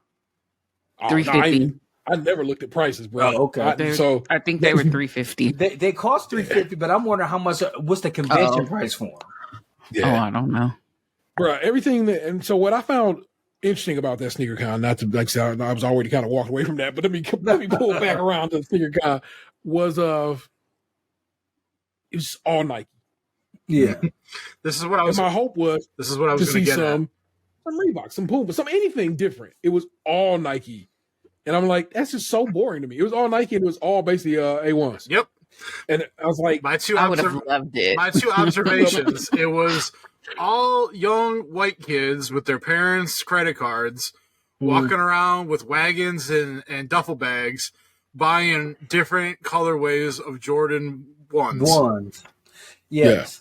Yeah. And that is the very hypey shoe. I was just talking to Carl Tart the other day because the new Spider-Man animated movie. Oh, I don't like them. I don't like the new ones. They came out and like I sent him a link because it was a shock drop, and I'm like, he was like, did you hit? I was like, I didn't. I didn't hit on sneakers, but I never hit on Jordan 1s, never. But I'll hit on Air Max 87s. I hit on Jordan 3s, and I hit on Jordan 4s. They only. I very rarely enter. So sorry. Go ahead. It is okay. I feel like they don't sell those kind of shoes to me. The market for Jordan 1s aren't for 40-year-old guys. They're for young white dudes with their mother's credit card. And I think Nike knows that. Because when you join sneakers, they know how old you are. Well, they got your demographics. Well, even like when T and I were leaving the convention, we were in the elevator going down to the parking garage, and I said something. I don't even remember what triggered it, but like we were talking to each other about the convention, and I was just like, "Yeah, man, the whole convention is just little white kids with their parents' credit cards." And someone in the elevator is like, "Must have been a vendor," because they're like, "Isn't that beautiful?" Wow. So let me ask you this, Nick. You said the Dior 1s are your grail. Would you buy a pair of replicas? What they call reps now? Maybe. I'm not above a replica as long as I know that's what it is. Yeah, I have my currently my most valuable shoe. I have a pair of 15 of 50 Nike Dunk Off-Whites. I just got them the regular way. I got them from off sneakers. I got selected to buy a pair, but those shoes are like worth considerably more than I paid for them now. And I'm afraid. Yeah, I'm not really like a collector. I wear my shoes, so if I'm gonna buy something, I'm wearing it. I wear almost all my shoes. I just haven't worn those yet, and I'm like, yeah, I don't know if I'm a fool. Like, I know how much, especially like he passed away, like Virgil passed away like a little bit after that. I'm like, I don't think I could ever wear these shoes. And I probably will. I probably will eventually. Like, but I was just. I loved those first Spider-Man ones. Yeah. From the first, and I have those. But the new ones, I don't like them. But good because I don't have no money. That it's always a joy. It's like I wouldn't mind spending that money, but I get to keep $200. Yeah, I don't enter a lot of lotteries because I just don't win. I entered for the GGs; those were dope to me, but I did not get those. Yeah, those are pretty nice shoes. I know, like those came out just like 2 or 3 days ago. Mm-hmm. I'd have a hard time spending like $300-$400 on a pair of shoes because like I desperately would like to get like some foams, and there were only a couple pairs that like T and I didn't go walk around to every booth and meticulously inspect everything, but like when he was watching the podcast, I did walk away for a few minutes, and I saw a couple of people selling some foams, but like it was so crowded, and these people had them on like the ground, like they had laid out like mats, and they were selling them off the floor and shit. And it wasn't like a convenient shopping situation, but then like in my mind, I'd have a hard time reconciling the fact that like I'm spending $300-$400 on something that like I'm gonna wear that's gonna break down over time. Whereas like I can justify spending $185 on a vintage unopened toy because like as long as I don't fucking damage it, it's just always gonna be what it is. It's not gonna just gradually degrade like a car would when you drive it off the lot or something, you know? Yeah. I don't pay $300 or $400 for shoes. I think the most expensive pair I have are those Miles Morales ones because I bought them. I paid over retail, paid like $100 over retail for them. So for me, I've started looking at less expensive shoes and then save my one big purchase maybe once or twice a year. But Adidas always has shit on sale. NMD, one of my favorite shoes, was just on sale for like 80% or for like $80. I got a pair of all black NMDs for $80. I'm good to now because I live here, I guess. New Balance. Yeah. I think they're dope. I have 3 pair of New Balance actually. Like, do you like Asics Tigers? Like, I do. I haven't bought any yet, but I've been looking at them. I think like my next pair of shoes will probably be an ASIC. Because like I only have like maybe 3 or 4 shoes that aren't models from the 80s. And I love like a vintage looking shoe. Like, and Asics Tigers are pretty great. I feel like I was I ahead of my remember time. like the Asic Tiger. It's like it looks like a soccer shoe kind of, right? Yeah, like a good example of it is what Bruce Lee wears in Enter the Dragon, those yellow and black shoes are Asics Tigers. Yeah. But those, like every summer I used to get a fresh white pair of K-Swiss. That was a very Bay Area thing. Like as soon as spring hit, it was time for a new pair of K-Swiss. That was the shoe of choice in my high school for a lot of the young men. That's funny. Yeah. Those are the Wheaties ones, or are those the Knicks colorway? No, well, I would say they're Cavs colorway, but I had these made. Like I haven't really been getting anything, but these are the one shoe I probably gonna get this year. Well, those are dope. Those are Dunks, right? Yeah, these are Dunks. Yeah. Do you have Pandas? No, I don't have any Pandas. But I think I want technically, Pandas. I have bought 2 pairs of Pandas because I bought some for my partner. She has the Panda highs and lows. I don't have. I think I want them. They're one of those things where it's like people want to shit on them, but they're great for a reason. And like they keep every on time I go outside. Right. Every time I go outside, I see hella people wearing them, and then I'm like, I don't want them. Fuck them. And then I'll go outside and see somebody wearing something, and I'm like, you know what would have set that fit off? Some Pandas. Dunks are iconic. What made me so mad about the way Dunks were being sold is that the fact that Dunks were one of my favorite shoes, and the fact that like years ago Dunks were like $29.99, and I was like, and I could just get a pair and everything would be fine. And then it's like, oh, you know what you can't get now? You can't get Dunks. You can't have a pair at all. Like they were just selling out so fast. But next time what size? Well, never mind. You don't have to say that. I'll text you. Yeah, I know people. Actually, no. I'm happy to tell everybody my size because I'm gonna tell you this. One time I posted these shoes I wanted. They were some Dunk lows, and somebody bought them for me. So that's what's up. Yeah. So I'm always happy to tell people what my shoe size is, but I'm not going to tell you where I live. So I would just prefer if you like cash at me the money to get the shoes if you want to give me some shoes. But if we know each other like that and you see some shoes, like most definitely, I'm a women's 10. I know that size very well. My friend is getting a divorce. And he was a sneakerhead, and his wife are of course she got into it because he was into it. And now they're not together. She is getting rid of some really, really good stuff. And she's a size 10. Oh shit. Can I get a link? I will let or you something. I will send you. I was actually thinking about like what shoes can I get for my girl, because she got so much good stuff and she didn't really wear it, and like she only bought it because she was with him. Like, so she got like hundreds of shoes that she was just like that she had because she was in love at the time. That's crazy. And I don't so I can't wear heels. I just can't. I've never been able to walk in heels. I can walk in like a small heel, but for the most part it doesn't work for me. So my fashion forward friend was like, you can wear sneakers with anything as long as they're clean, as long as they look nice. I totally agree. So that's how I got into sneakers. That's how I got into sneakers. Well, people, this is where I get to hand the reins of my show over to my guests and say, NicJu, what the hell you want to talk about today?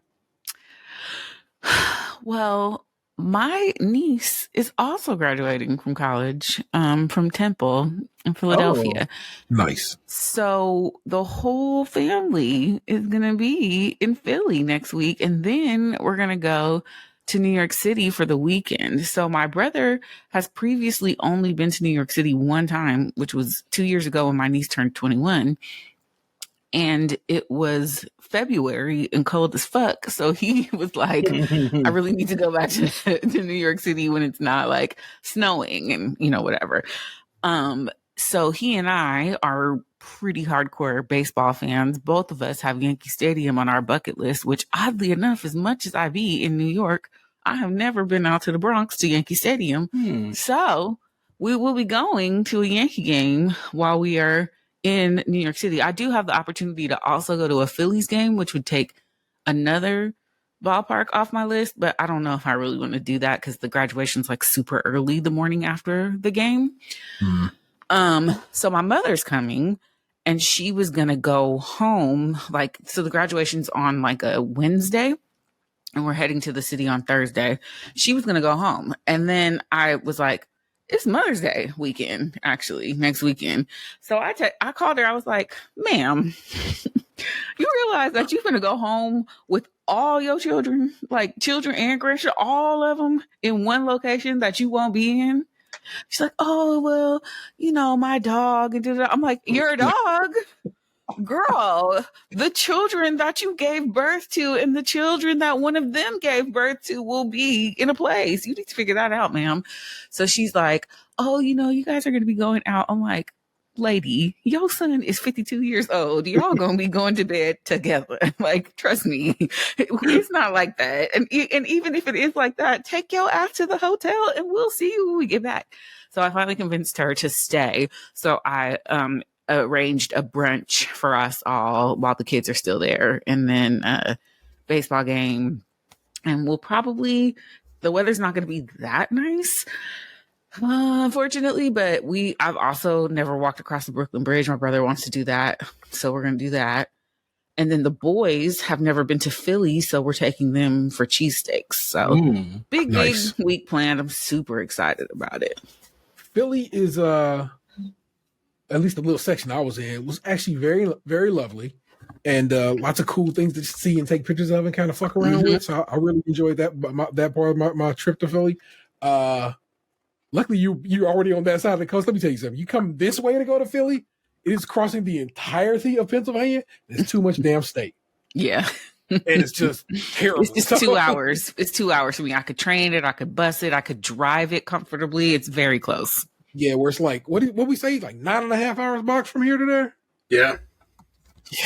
Awful. Actually, it's almost 3 hours in the car, but on the train, it's 2 hours. Yeah. So I dig. One, congratulations to your niece. I'm saying word up. That's dope. Thank you. I'm very proud of her. The owls. Yes. Yes. Yeah, so that's extra fun. I'm glad you get to kick it with your family. It's like nothing like that. You know what I'm saying? We get to be with all of it. So it's just rare, right? You know what I'm saying? Yeah. And it's been a whole year because I went home last year for my birthday. So this is like 2 weeks shy of a whole year since I've seen the whole family together. Very dope. Hell yeah. I love to hear it, man. Which so New York is, you know what I'm saying, baseball and so forth and so on. Anything in the realm of shows or anything? Yeah, you had your fill of Broadway. Yeah, probably not. My brother's ex-wife, my sister-in-law, her son is like obsessed with Hamilton, so she's taking him to Hamilton. And if I could get like a last minute walk-up ticket, I'll go, but I've seen Hamilton. I was trying to think if I knew anyone in the show right now so I could like hook him up, but they're not. They're still kind of on COVID protocols. They're not really letting people backstage on stage right now. But I'm still going to text my friend and see like, is there a favor you can call in? Like something, see if I can get that figured out. Sure. I would love to see Sweeney Todd. I think Josh Groban is still in it. But that's kind of the theater thing that I would like to do while I'm there, but it's really not a theater trip this time. So probably not. I love hearing about your stories of going to see shows. I appreciate stage productions, but I don't know them like you know. Like you said, you studied this shit. This show, this is in you in a way that is. I actually went to a local production last Friday. I was literally about to say how Box just went to go see Little Mermaid, right? Yeah, it was Little Mermaid. Yeah. Oh, I've never seen that. How is it? It wasn't bad. So it was at a local theater house, and it was basically it's located in a park that I've gone to hundreds of times to play basketball and volleyball and stuff, but I never stepped foot inside the theater house ever until last Friday. And the reason I went is because, like, with everything that had been going on with my health, like, I had been making an effort to do more stuff with my family. And my stepmom was like, hey, we're going to see Beauty and the Beast this week, but, like, we're going to go see Little Mermaid, like, next month. Do you want to go or whatever? So I was like, yeah, sure. You know, I agreed to it, not realizing it was the second day of the NFL draft. But Damn. yeah, that's fine. So what I was saying was I'd never been inside this theater house before, and I decided to go because spending more time with my family. So, of course, like, my sister, well, I have two sisters. The one flaked like she always flakes. You know, it is what it is. It's cool. It means I had arm room. And so we go there, and, like, I didn't know what to expect. So I didn't know how big the place was, what it looked like, nothing. So we get inside the room where the seats are at, and it wasn't, like, small, but it wasn't big either. Like, I think the auditorium in my high school was bigger than this. What's the name of the theater? The Cassidy Theater. And so, like, we're sitting there, and I'm just looking around at the set and everything. And then, like, the president and I don't remember the lady's official title, but they come up on stage, and they're talking about how in the programs for the night, there's, like, lists of all the plays they've done over the years, and that they want people to vote on their 10 favorites because the next year is going to be the 50th anniversary of the theater. And so they're going to do the plays that people vote for. And they were then, you know, doing the whole, like, oh, we're accepting donations because the lights and all these, you know, various things around the theater need replaced because the place is 50 years old now. And the lady, like, starts talking about how they're going to be doing a 50-50 raffle during intermission. And I don't normally get involved with that. But, like, when she said what she said, I was just kind of like, that's it? She goes, oh, we usually have, like, a prize of, like, $120 to $140. And she said it, like, so proudly, like, oh, you could win that. It's so much money. And I'm looking around the room, and I'm like, that's it? That's all you're getting? I'm like, I can get 10 drunk dudes together at a Cavs game to get more than that. But okay, you know, I'm glad that makes you happy. So we watched the first act. Intermission hits, and then, like, my mom needs to go to the bathroom, and I was blocking the end seat of the aisle, so I got up and I walked out to the lobby, and I was just standing out there looking on my phone, seeing who was getting drafted and everything, just catching up on the draft. And she walks up behind me, she taps me on the shoulder, and she's like, what you doing? And I told her. She goes, oh, I'm in line. I need to get a pen so I can fill out the top 10 place thing. And I'm like, well, you're in the line right now for concessions. I'm like, if you want a pen, you got to step over to the lady do a 50-50. She goes, oh, I'm like, I'll go over there with you. Cause I've been standing there and hardly anybody was going over that 50-50 raffle. And, so I felt kind of bad for them because she seemed so excited with what she said before the show, and she wasn't getting much action. And I know that, like, this money's going to go towards theater repairs and stuff. So I'm like, okay. I walk over there with my mom, and she gets her pen, and then I grab my wallet, and I walk up to the lady, and I hand her a $100 bill, and I say, I'll take all $100. And she goes, what? And I'm like, yes, I want to buy 150 raffle tickets because it was $1 per, 6 for 5, and then 15 for 10. So I was like, yes, I will take all 150 raffle tickets. And she goes, are you serious? And I'm like, yes, I am 100% serious. So then the president, her, and then their helper had to start ripping off lines of 10 and folding them up and tearing them and handing them count them all. Yeah. So they hand me 10 little stacks of tickets. And I'm like, all right, cool. And in my mind, I'm like, if I win my money back, cool. If not, it goes to a good cause. Because, like, in my mind, cash in my wallet doesn't exist. I treat it like petty cash. Like, it is what it is. I got that money as a reimbursement from my bowling league that had ended like 2 weeks prior. So it was like, it was basically free money, you know? So we go back into the auditorium, and I didn't realize that they were going to pull the 50-50 raffle at the end of intermission. I thought they were going to do that shit after the show. So I'd already tucked all 10 stacks of tickets into my wallet and put it away. So when I realized what she was doing, I had to go grab my wallet, and then I had to hand out rows of tickets to my family so we could figure out what I had. So then the lady gets up on stage and she goes, "Oh, the price tonight is $134. And then I do the mental math, and I'm like, "Oh, cool. If I hadn't given you my money, your prize would be a whopping $84 right now." So I won.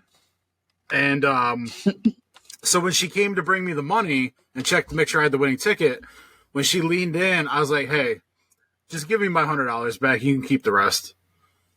She's like, "Really?" I'm like, "Yeah. Just give me my $100 bill back. We're good.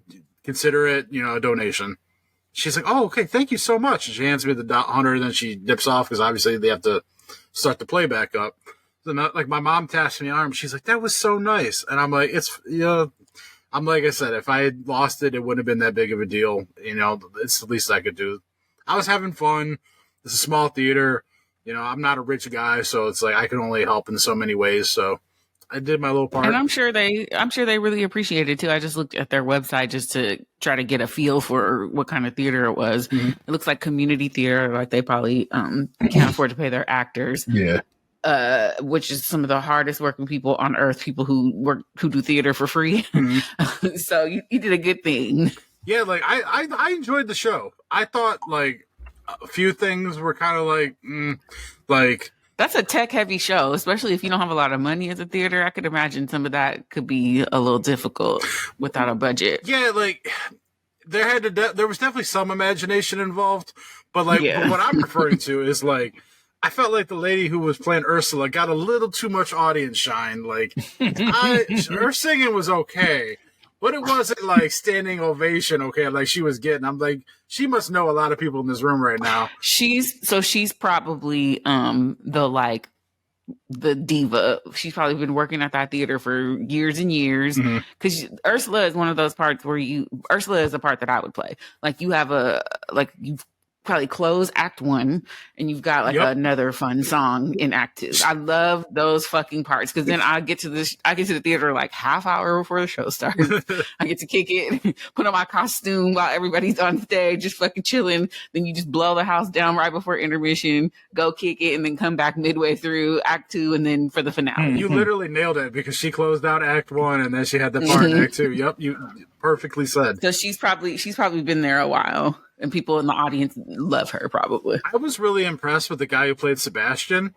Like his accent that he pulled off was very good. His movement was very funny and entertaining. Was he black? He was a light-skinned black dude, but he was a little rotund in the waist. So like the way he moved and everything had a little bit of a waddle to it, and it added to like the look of like a crab walking around or whatever. And he had kind of like a Cajun accent with it and everything.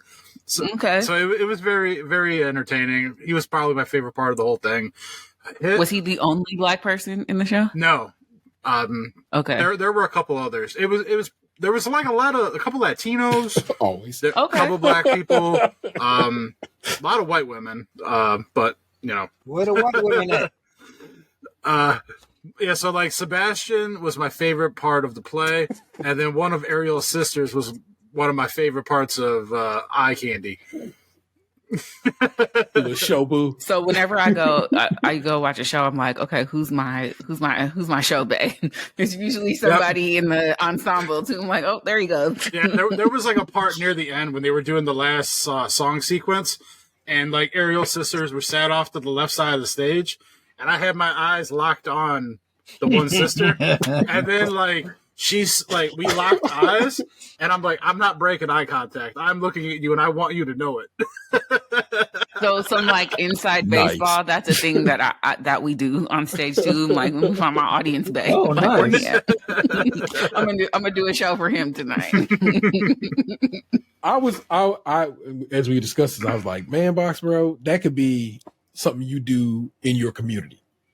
They probably need somebody just on board to help, who could like fix shit. Can you fix shit? They love that. Yes, you kind of could. You got enough tools and shit. You actually probably I'm telling you, man, you should probably be fucking with that theater a little more. Plus, you probably holler at a girl. So, well, I got told my mom that like I'd be willing to go back because like they were talking about like they named off the stuff that they're going to be doing like for the rest of the year, and I don't remember everything they said, but I remember Kinky Boots. Yeah, Kinky Boots. I remember they said Cinderella and Shrek. Yeah, because that like. No shade, Daniel. You remind me of like backstage people, like tech people. Some of the coolest motherfuckers that I've ever met are like tech people. And like I always find them wherever I go because they're usually wearing all black and smoking cigarettes somewhere. I was going to see Jagged Little Pill, and there was a group of people standing by the stage door. And right when I walked by, they were like, half hour. I was like, thank you, half hour. And then as soon as I passed them, the girl goes, one of us. Y'all all got the little sub language y'all speak to one another, and I think it's so dope. You know what I'm saying? Thank you, Five. Right. I love it. I love what you, like I said, as we were discussing, I'm pretty hyped that you get to go just kick it with your people, go hit some of the best cities on the East Coast, and chill with your family and stuff. I'm glad you convinced your mother to go. I'm sorry that she was tripping. You know what I'm saying? But yeah, she was tripping. Be grown. My mama had a chop up with me the other day that made it sound. I was like, "Oh, why are you telling me this? Don't say shit like that." She's like, I'm just getting older. I don't know if I'm ever going to be able to, come back. I'm like, don't say shit like that to me. Stop that. She then quickly changed it. She's like, well, wait a minute. I am about to get my passport, and I want you to take me up to Toronto. I'm like, worry not. Exactly. That's going down. So she quickly changed. One of the things. Oh, I'm sorry. Oh no! I just had to. Mamas be wilding, man. That's all it comes down to, man. The thing about this whole experience, though, that I found interesting, like T and I talked about this on the way to Detroit, was I didn't realize that, like growing up, I didn't grow up in the theater. Like, I didn't do plays and stuff like that. Like, I had to read like Stations of the Cross for Catholic school, and like I had to do that shit too. Yeah, we did a couple things like when I was in like elementary school, but like I didn't do high school productions and all that stuff, and I didn't go to college for theater and everything. So I had no idea how the ecosystem of the theater life works. So it's like in my mind, I'd always hear like, oh, this plays on Broadway, and we have a playhouse here, like our main playhouse where like the big shows come through on their tours and whatnot. It's a tour stop, yeah. So like I had no idea that like these little community theater houses existed, and they're essentially like single A ball for like baseball developmental, and then like you got majors, and like I didn't realize that all this existed until like just a week ago, And you have some community theaters that like God love them, but it's crap. Waiting for Guffman. I've worked at those type of places too. We did a theater in a place that was like in a strip mall. We were in a storefront. It was god awful, but I got to play some parts that I probably will never ever get to play. And then when I stopped doing theater for free, I would do more like mid-size where I wasn't necessarily getting a weekly paycheck, but like a stipend. So the more money a place has, they can afford to pay actors. Some of them get a couple of union contracts, so you can have like 1 to 4 actors in there who like make their living as an actor, which also brings up your production quality and how much you can charge for tickets. And then you've got your like full on equity houses, and then you've got tour stops, and then like Broadway, so like regional theater, all that. It was funny because like the guy who played King Triton, they were talking about how he was like a retired law attorney or some shit like that. So it's not like theater was his main job. It was like just his hobby. That's the best part about community theater. Like I used to do shows with people who were like dentists and lawyers and shit like that. And then just like in their free time, they would come and do a show because it rehearses in the evening. So anybody could do it. That was like you guys were talking about Tom Hanks earlier. Like, if I'm not mistaken, John Goodman would come to Cleveland and do community theater because that was like one of the bigger places back then. Like, probably not community theater because once you are in a union, you can't work for free anymore. You have to have a contract. Really? Because I joined Actors Equity Association as a stage actors union, and I owe them like $1,500, but I don't work regularly as an actor, so I just called them like, I'm not giving you this money. And he was like, okay, well we can cancel your membership, but if we catch you working non-ec, then we're going to revoke your membership or whatever. So if I tried to do a show right now without an equity contract, I would get in trouble, or I would have to use an alias or whatever. That was one of the things too that was fascinating about it, was before the show, the president was very adamant in a begging way of, please do not take pictures or video and put it online, because our licensing agreement for this play does not include that. Yeah. Mm-hmm. And when you get into a place where you have professional actors, it is against their contract to be recorded. They can only do one archival recording of the show, which is how we got that Hamilton. They did it 3 times, but I'm sure they had some special deal or whatever. But you're basically only allowed to do one archival recording that doesn't get reproduced or anything like that. So yeah, it's pretty strict. I use that at work sometimes, and I don't feel like being on camera like, I'm in the union. Sorry, I cannot. It seems like there's a lot of rules to just keep people down in a way. Like yes, kind of. Like for the longest time in the Bay Area, I didn't join the union because I got more work as an actor not being in the union, because there were so few theaters that offered equity contracts, and they would hire people from New York, people even that no one had really heard of, but just to have like a New York actor in the show to sell tickets. So it was hard to work as an equity actor in the Bay Area. Actually, my hometown hero, my homeboy James Iglehart, he won the Tony. He created the genie in Aladdin on Broadway. He like left home and was working more in the Bay Area than when he lived there. Once he moved to New York, he was back home a ton. Not that he wasn't working. He was the king of East Bay Area theater, but like he did like The Wiz off Broadway and then blew up at home, and then obviously blew up. Bruh. I'm at well, of course, I'm going to have you back because you're my own girl, but I want a full rundown of all these things that you can care to share. That just seems like that's a good time to be and something good to learn about. It's such a fascinating world, like that. Like I think the majority of us people that like aren't in that life just don't have any idea about. And I love a community theater. I did a production of Spam-A-Lot at a community theater in North Carolina. It was a great quality production. The production of AITA that Reggie and I were just talking about on the show, that was a community theater. So there's like really great theater at all levels. You just have to go and support it and find it, because 9 times out of 10, they're running on a shoestring budget.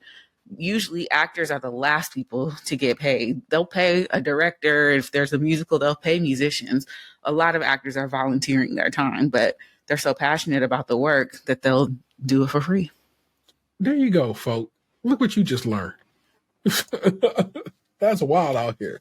It is getting late, which means I'm not going to give you all 3 of these amateur assholes, but I'm going to offer them up to y'all, and y'all can decide which one of these 3 you think is the hottest. Each week we head to the subreddit, Amateur Asshole.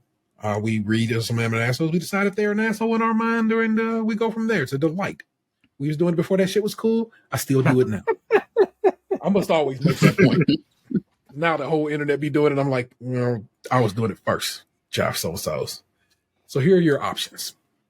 Amateur asshole for telling my mom and stepdad my dad doesn't owe them or their kids anything, and they are teaching my half-siblings to be just as entitled as they are. Option is option 1. Option 2. Am I the asshole for telling my wife not to talk to my dad, but I will continue to? And this one was deleted, but they do have the original text available to read, and that is, am I the asshole for inviting my mother and stepdad to my first apartment and breaking as many of his old rules as I could while they were there? Oh, I think Not the asshole. Like those last 2 I like that middle one. sound like fun. Yeah. Yeah, we could do both of them if y'all don't mind. I don't I'm mind. an asshole for telling my wife not to talk to my dad, but I will continue to. A month ago, my oldest turned 16. For his 16th birthday, the plan was to let him skip school, get to the DMV when it opens, take the driving test, go on a small road trip to be back around when school gets out, and then all go out for family dinner. On the weekend would be his celebration with his friends. Skipping school for the DMV was planned in advance, but the road trip was a surprise. A few days before the road trip, my wife asked me to take our 3-year-old son with me that day. I said I wasn't taking a toddler to the DMV. That place is a cesspit. Also, the road trip is for additional driving practice before he's able to drive unsupervised. A toddler distracting him is not a good idea. Well, but my wife said she wanted the day to herself, and if I wasn't willing to take our toddler, the birthday stuff needs to be moved to the weekend so I can. I said I would take our toddler to work with me the next day, but our oldest birthday is his day, so he's the priority. She got angry and said she's made 100 sacrifices for our kids, and saying she isn't a priority, not what I said, is disgusting. It was a big fight. My son's birthday, she texted me that I'm an asshole multiple times. At the dinner, she was in a bad mood. After everyone ate, my dad asked us all to go out to the parking lot. He handed the keys to his car to my son, saying he was getting a new one. He also said he would continue to pay the insurance for a year. My wife asked if I knew about this, and I didn't. She didn't believe me. My wife has called and texted my dad multiple times asking if he's going to do this for all our kids, saying he shouldn't have done this without asking. Oh, hell no. Hell no. Saying he shouldn't have done this without asking us first, and telling him if he can't do this for all the kids, he needs to take the car back. Eventually, he told her to shut up and stop bothering him. Oh, way to go, Dad. My wife told me that I need to stop talking to my dad. She said he used offensive language. He texted, stop bothering me, woman, which she says is sexist toward her, and I need to support her. I said she needs to stop talking to my dad, not me. I'll support her not talking to him. My wife said I'm disrespecting her, that I won't listen when she says she needs help, and let my family treat her poorly. I think she's creating the situations herself. She looks for off offense and then finds it. Am I the asshole? Is this person an asshole for not taking his wife's side in her beef? Slight, if ever, with his dad? No. The dad is the asshole for doing something like that without talking to the parents first. But she doesn't, there's so much more that they never tell you when they write these fucking things, because this cannot be the first time that she's felt like he chose his family over her, for her to be this mad off of this one time. I don't think in this instance, he is the asshole. Because his daddy could have been like, shut up, bitch. Now that's a different situation. Woman, I don't find that offensive, but if you keep on repeatedly texting me and I'm telling you not to, I don't know what I'm gonna say. Here's the thing. Here's some things that developed as I read through this. They have 6 kids. Jesus Christ. Because they kept trying to have, they did have a daughter, but she's developmentally disabled, and and his wife wanted another daughter, so they kept trying. It just didn't work out. 5 boys. Oh, she's an asshole. I want another 5 daughter. boys. This one's not good enough. Yeah, 5 boys, 1 girl. Ain't that what Star-Lord got in trouble about? So that is one thing. So I don't disagree with you, Nick, that it's probably some other shit going on here. But 6 kids. She probably do need a break, but it's weird for her to be like, I'm gonna take a break on my son's birthday. Like, what did the oldest boy do to you to deserve that? Also, like, how close in age are the children? Because 116 and 13, that's crazy. Yeah, because what if there's a really huge age difference? The dad could do it another time, or it's just, if she had like a set of twins and kids 18 months apart and just was expecting to be buying cars rapidly and back to back, then I don't know. I feel like somebody helping you. I guess I was raised different. I would be a little bit upset about such a huge decision without consulting me as a parent. For sure. That would be a boundary discussion we would have to have. But I don't know that I'm going to let my husband blow my mama text messages up for some shit that I could talk to her about. Trying to find you there. It is weird. And I'm not gonna say that. Yeah, I'll say that off the air. But you never know, like somebody else's situation. He had it to give at the time. Exactly. Y'all got 6 more kids. You know, that shit. I mean, that shit's not gonna be the same. Like, you know, he's grandpa. Grandpa's life expectancy, probably, you know, it's in grandpa range. He gives what he can give at the moment. Like, and like, I mean, that's true. Yeah. But like, even with your kids, when I have stuff for them, I ask you if it's okay first. Yes. And yeah, like and I know like we talked about on the previous episode on Anthony's birthday, Emery gets a present. On Emery's birthday, Anthony gets a present. But a car is something different.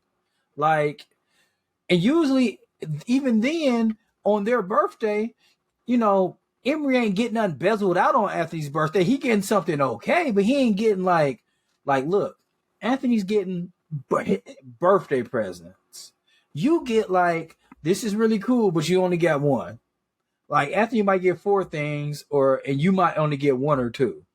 Like, and not to mention another car. If that kid's old enough, that's helping out the household. Like, hey, he can make runs. He can actually watch his brother or pick kids up. Like, take him to school or something. Yeah. Like his wife was kind of bullshitting a little bit. Like, you know, and there's nothing to say too that like the car doesn't last, and then they just pass it down like maybe to the next kid or something. Exactly. That's actually something that the father had said at some point throughout these comments. He was saying, like, unlike a lot of these assholes, this guy has been in here commenting to other people's questions they've had for him. So I'm like, okay, guy, I see you. Because some people just be in here, they'll am an asshole and run. Basically, and they like, I ain't going nowhere.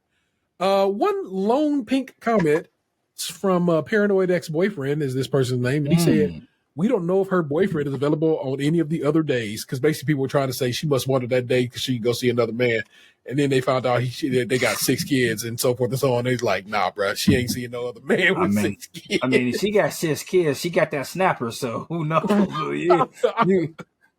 Do it still snap after 6? I mean, something going on. I know the vagina is a resilient, mystical land. I mean, she ain't got 6 kids for no reason. Like, she got something going on. Maybe it's pull-out game week. For sure. I mean, that could be, but she could cook and steak good afterwards. Something going on. But his leaving game, on point. Or they could be in one of those toxic relationships where they, every time they make up. All right, one more pink comment. And this is.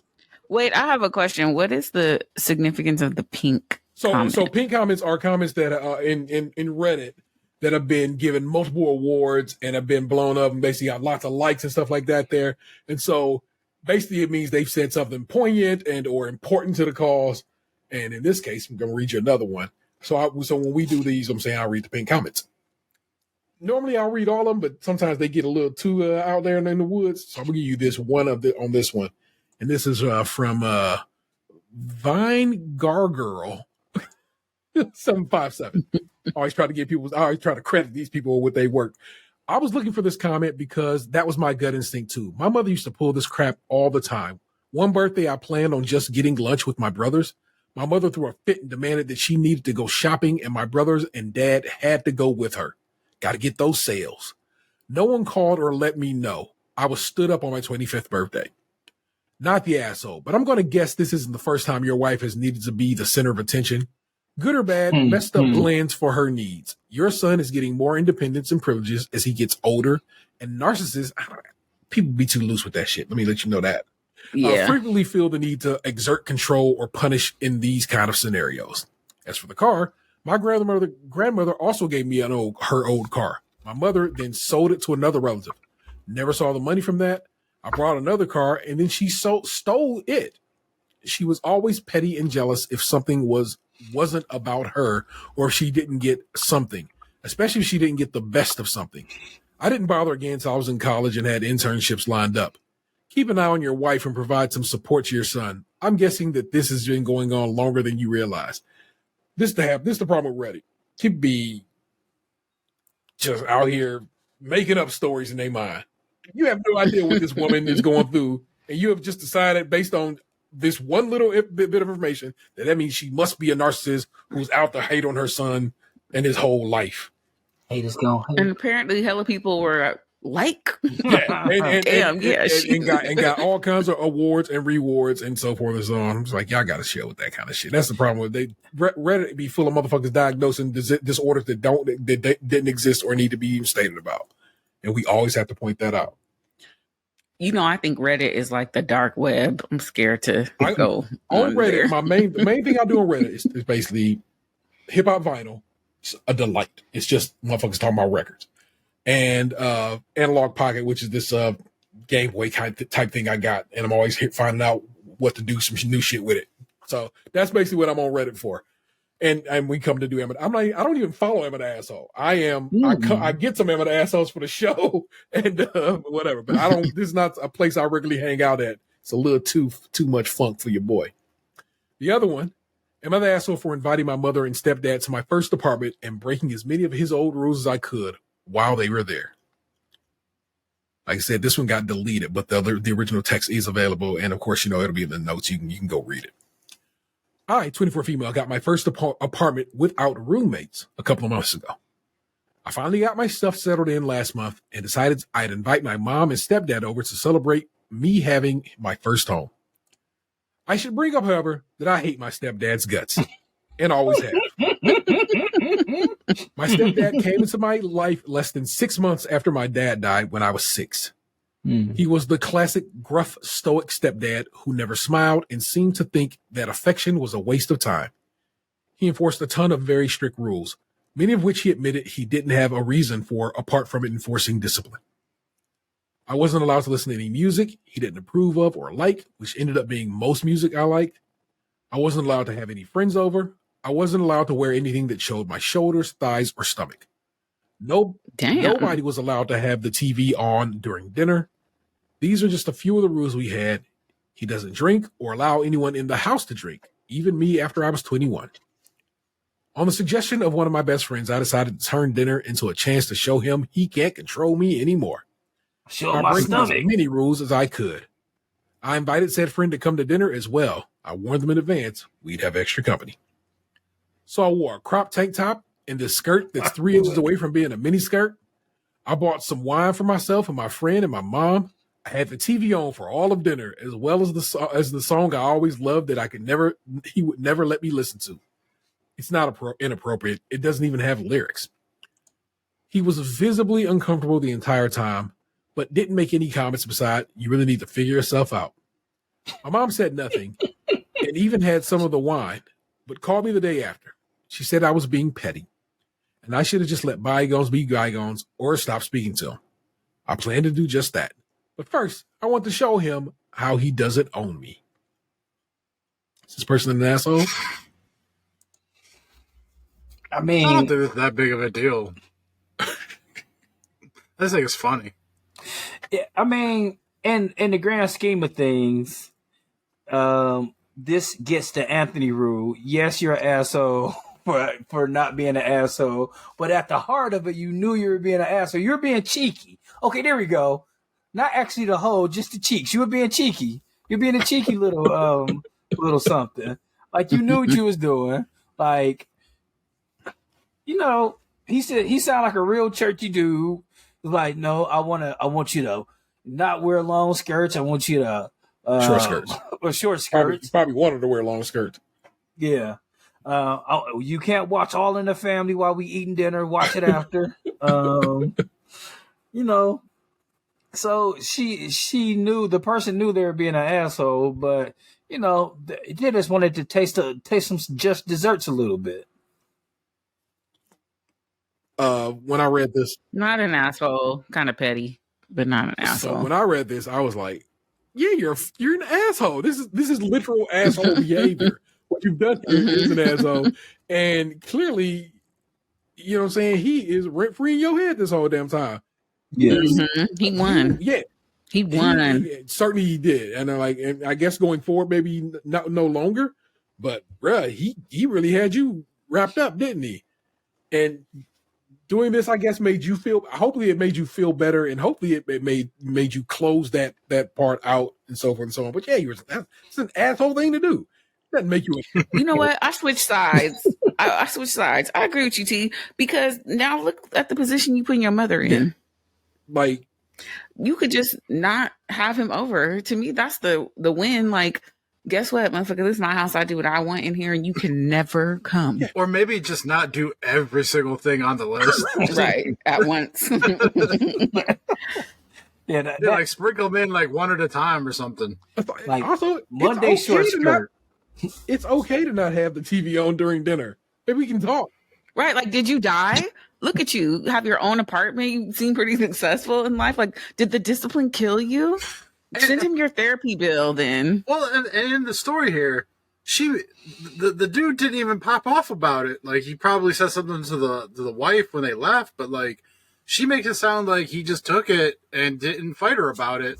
He made the one little comment, but like, didn't try and like talk her out of it, didn't like grill her about it. Like, he was actually pretty chill about it, she makes it sound. Exactly. So this just kind of reinforces it. She was just being an asshole. He was like, that was the crazy shit Nancy was doing at the apartment, huh? All right. That's probably exactly what it was. It probably was no more than that to him. Like I said, it's one of the situations where it's like, you thinking about him every damn day. He ain't thinking about you at all. Did you see her Is she on drugs? What's wrong with her? Yeah, what's wrong with her?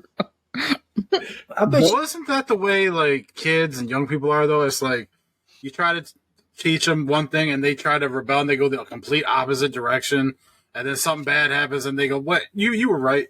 Yeah, trust me. I have a teenage child who just okay. Like, it's regularly me saying, "All right. Well, when that comes back around, you know what I said. All right, there we go. Yeah, we keep them motherfucking moving, man." As long as the parents are well intentioned. Sure. I get like some of these things are a little extreme, like not having friends over. Like, okay, that's a little radical, but like, I don't know. Friends be on some bullshit, especially like I know my son's only 8, but one of his friends be on some bullshit constantly, and that's the friend he liked the most. And I'll be like, that he be telling me like, oh, such and such did this. I'm like, oh my God, that is why are you still friends with this little dude? This little dude, like, is your son Gus and his friend Sean? No, I would say, I don't know. I just feel like he's not quite on that level, but he just be doing little shit that I be wondering, like, man, why'd you friends with him, Anthony? Come on, man. Like, you let it be. I mean, as best you can. I do. Don't worry. It'll run its course, or he gonna make that other boy all the better. You want to know something crazy though? I was the bad friend that everybody had. I feel like I have known you for a long time. I know. I don't know if that warmly has my plays in my character, but all right. You was a much louder younger man, and as time has gone on, you've chilled so far out, and that's just growth. That's just you being an older person who has lived some life. That is true. But, there you go. That is this week's Some of the Assholes. I hope you enjoyed them. I always do. And that's what's up with that. In the realm of entertainment this week. Let's see, I wrote it down. Of course, Ted Lasso. God, I love that show so much. And then I for some stupid reason, read a little bit of Twitter this morning, and people was having a fit about that. I was like, was Ted Lasso ever good? I hate this shit now. And I was like, oh, no. Fuck off. You wild. Especially these, like I said, it's been like 3 straight bangers. So, yeah. Like, nah. T logged into Apple Plus on my TV for me when he dropped me back off from Detroit on Saturday night. Oh, so you can watch now. So about 10 o'clock at night on Saturday, after I've been in a car all day, I stayed up and watched 3 episodes of Ted Lasso went to bed, got up the next day, and then watched the next 4 episodes of Ted Lasso. So the only episode I have not seen is the one that just came on last night. Yeah. Yeah, me neither. It's so good, y'all. Y'all let me know what y'all think after y'all watch it, please. Grand Crew wrapped up its season 2. They did So good. Season 2 was so fucking good. It truly was.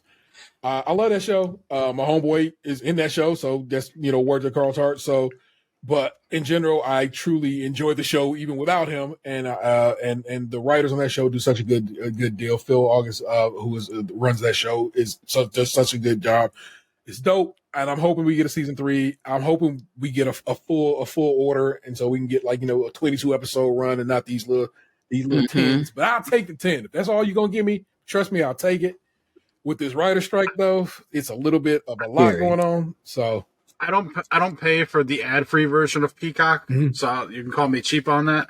But when I logged into my Peacock account at my parents' house, so my dad can watch Monk and like my stepmom can watch whatever she wants. Yeah. But when I'm over there, sometimes we'll watch something together. And when the Grand Crew commercials come on, I'm like, oh man, I know him. I talked to him. Yeah. So, if you don't, you should fuck with Grand Crew. I watched the Abbott finale. It was very good. Abbott also crushed good the season. So respect due to them. Another show that might be in trouble. Yeah, like I said, this writer strike's about to really just fuck up some comments. I'm telling you right now. Every show is in trouble. Yeah, man. What I like. Whenever like the writer strike stuff happens, like give what you can. Like I do you. But whenever I hear that shit, all the thing I can ever think about is how the old writer strike from like 15 years ago fucking ruined Heroes. Yes, and I'll never forgive them for that. Girlfriends. So many finales and other things that were just because these titans of industry refused to come out of their pocket a little bit. And I'm not joking when I tell you a little bit. So, like, my partner is an actor. He does, like, film and TV. People don't get residuals anymore. Yeah, that's streaming. One of the things they're fighting for in this situation. My homegirl's husband, my, like, sorority sister, her husband, like, bought a car, put a down payment on a house, like, lived off of residuals. He did a Saturn commercial that was national. Lived off them residuals for, like, 10 years. He was eating off of them. Yeah. So basically, streaming services don't pay residuals to writers and or actors. They basically do just deals, which has never been how TV has ever worked.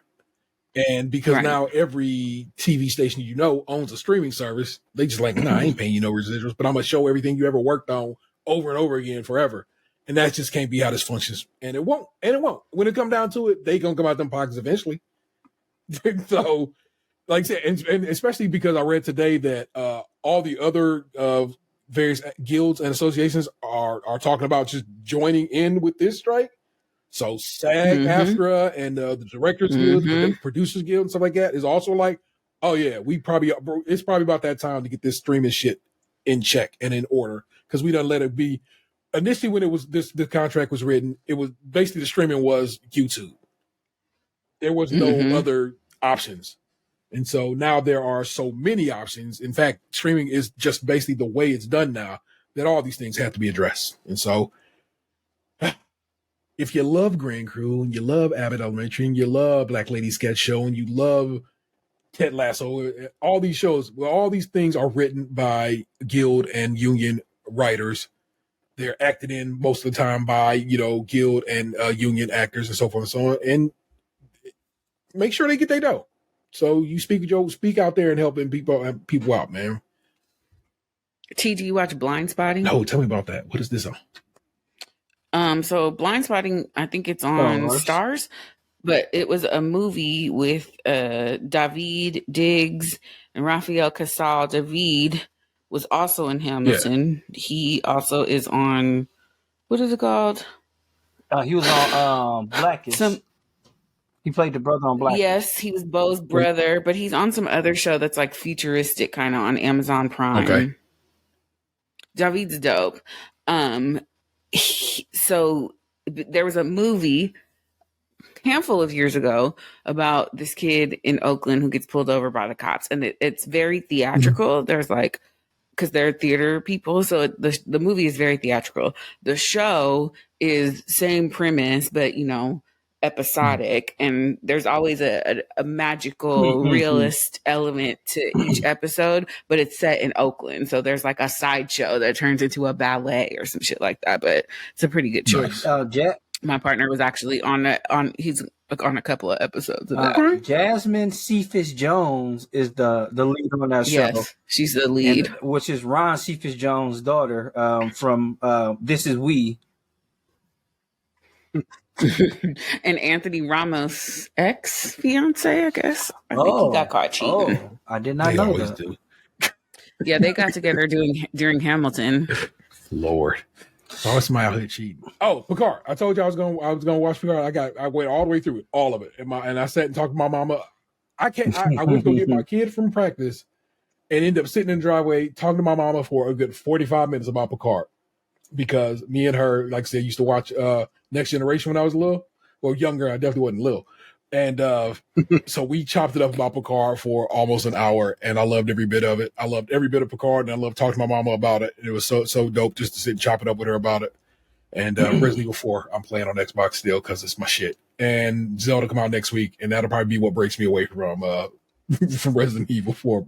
What y'all watching? What y'all reading? I finished Last Ronin. So Ninja Turtles, Teenage Mutant Ninja Turtles, The Last Ronin. Wow. It was so good. And and they're supposed to be making a video game out of it. I'm excited about that ideal. We'll see if it plays out like the book does. But I got the trade back. I just haven't opened it yet. Yeah. When you get through with that, you let me know what you think on that. You should probably read Teenage Mutant Ninja Turtles, The Last Ronin. Like I said, I got my copy off of Libby, read right through it, and returned it after I read it, so no one had to wait. You should be getting down with that. But again, what y'all watching, reading, listening to, so forth and so on, what has your interest? I watched another season and a half of Psych. Nice. Like I said, I got caught up on Ted Lasso, but now I'm an episode behind. Caught up on Demon Slayer, which is an anime. The new episodes come out on Sundays. And, wrestling. Yeah. Right on. Yeah. I love Psych, though, man. I know. You keep saying I need to watch it. I know. It's probably my favorite television show. Like, it's just so good. Yeah. You definitely got me to start watching it. So originally or again? No, originally, like back in the day, you told me about it. Currently, as far as listening or reading, on Libby, I'm listening to The Son of Soliman by Eric Jerome Dickey. One of my favorite writers of all time. I actually got to meet him back in the day, which was fun. Rest in peace to him. I'm watching Mythic Quest on Apple. I'm watching very good show. Young Sheldon. the last season they have on Paramount. I'm still playing Red Dead Redemption 2. Like I'm just taking my sweet time fishing and hunting stuff, and discovering like so much of the game. Is like I played so fast because I wanted to play something else, not realizing like all the different elements I could have had and things that like random happenings that could have happened. Like a small detail is like in the second camp, a dog like comes. The dog didn't never come the first time I played. And like like I go pet him and stuff, and it's such a great game. There's so much to do. Like I watch like YouTube videos about it all the time, and like people are still playing it very actively. And I think that's it. I might have watched a documentary on Canopy or something like that. Other than that, but that was it. Nicole, what you up to? A Million Little Things, just finished series. Oh. Great little show. At first it was like not Parenthood, not This Is We. It was like the other network's answer to This Is Us. But I ended up really just loving the show. Romani Malco, it plays a good black brother who has a really cute relationship with his father. I'm pretty sure it's a great show. I'm pretty sure my boy from Psych is in that. Yeah, he was the lead. Yeah, Gary. I don't know Psych, but yeah, Gary. And then I'm watching Beef, and it just got weird, so I don't know if I'm gonna finish it. Yes, we're supposed to be watching that. I stopped watching it because yeah, but I listened to the spoil movie review. No, this is when they watch This Too Much when Rod and Mossy did. I'm very interested in it now. But would you? It got weird in a way that I don't know that I like. Okay. I'm gonna just say that. And that dude, the David Cho dude, he's in every episode. He's like an integral piece of the storyline. However you feel about that, it's just if that is an important thing to you, I feel like that's a thing that should be said. What did David Cho do?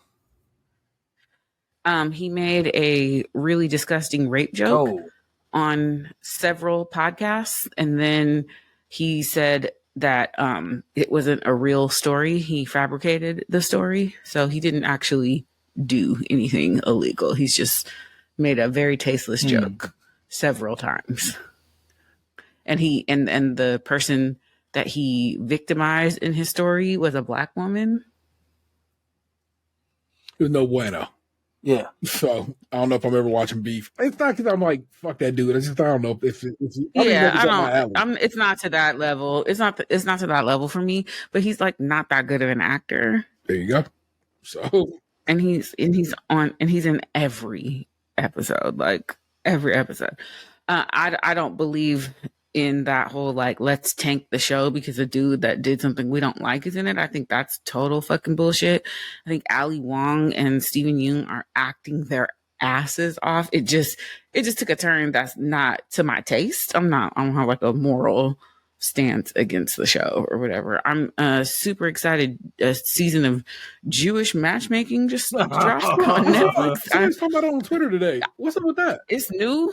Yeah, it's new. I'm a huge fan of Indian matchmaking, so let's go. Netflix reality shows, I don't watch them all, but the ones that I do watch, I'm gang. Like Married at First Sight is on Lifetime, but the Netflix, what is it called? Love is Blind? That's my shit. And there's a lot of controversy surrounding this most recent season. And somebody from the past season is like suing the show now. It's all over my damn TikTok. Like the Love is Blind drama and mess. I'm way into that shit. Have you watched and then I watched about 20 seconds of that show and I found the premise to be utterly disgusting. And I don't understand. No, I don't know. This is a real. It might have been a 30 Rock show. It's a real show that they talk about.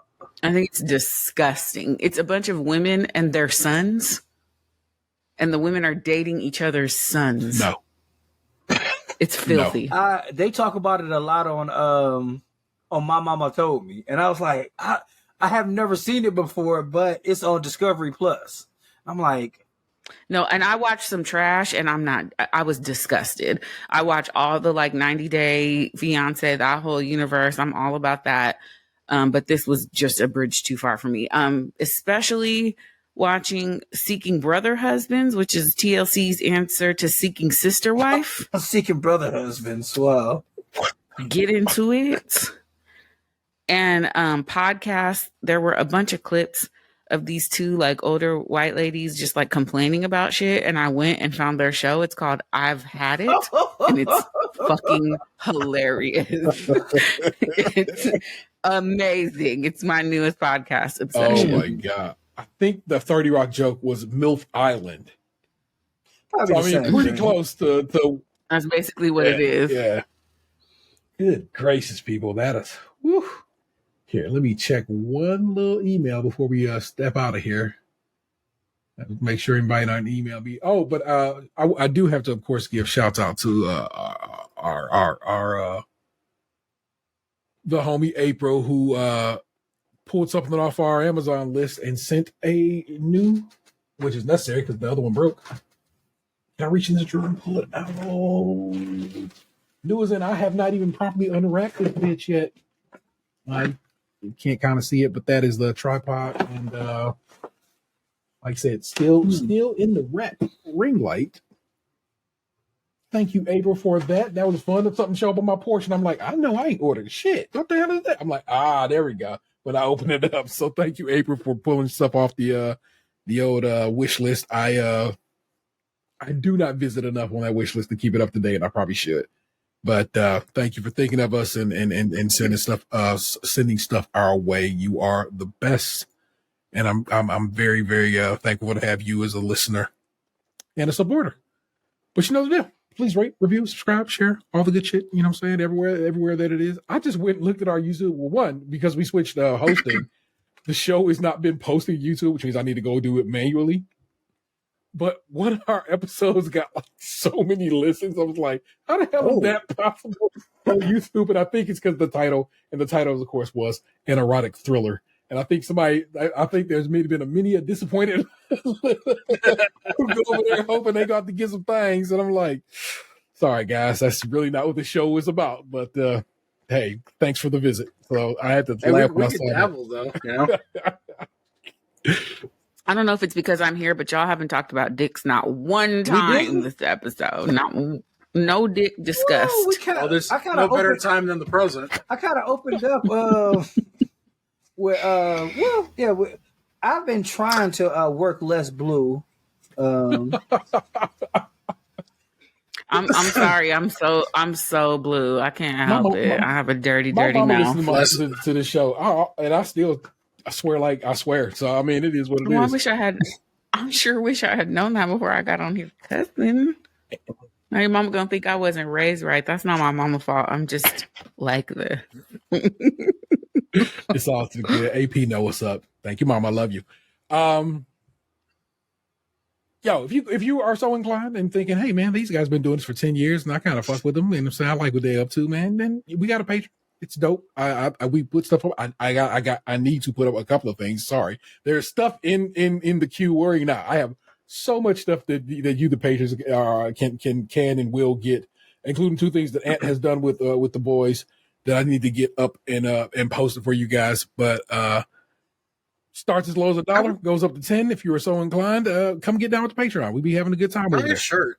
Just get a shirt. Oh yeah, I'm always about that life. I kind of tweaked and whipped up a 10-year logo today. I literally did that when I was working on the show today. So don't think it's the greatest thing ever. And I'm like, could that work as a shirt? Maybe. I'm gonna throw it in T Public and see what they say. Because T Public is either gonna be like, no, thank you, sir. I'm not gonna try to make that color profile work, or they're gonna be like, cool, you had another shirt design. Thank you. I'm like, thanks, T Public. You're the best. Or not, because T Public sometimes. I got a couple of different T Public shirts of our logos, right? And like, there's one of them I'm like, that don't work at all. Like, it just basically washes off after whatever. But then the other logo is so clean. A podcast logo and the SKiM, what I basically call our main logo at this point. Even though it was when I first got it made, it was our Pride logo. At that point, it's just our logo now, and I love the way it looks. And those both print up real lovely on T Public's stock. So I would tell you if you want to get the quality. Actually, our Building Boxes bar logo is also a real clean one. It was just good work done behind the scenes on those, and they turn out real nice on the thing. So, got a shirt, t-shirt, sweatshirt, notebook, all these things is available to you. Stickers, magnets, it's the works.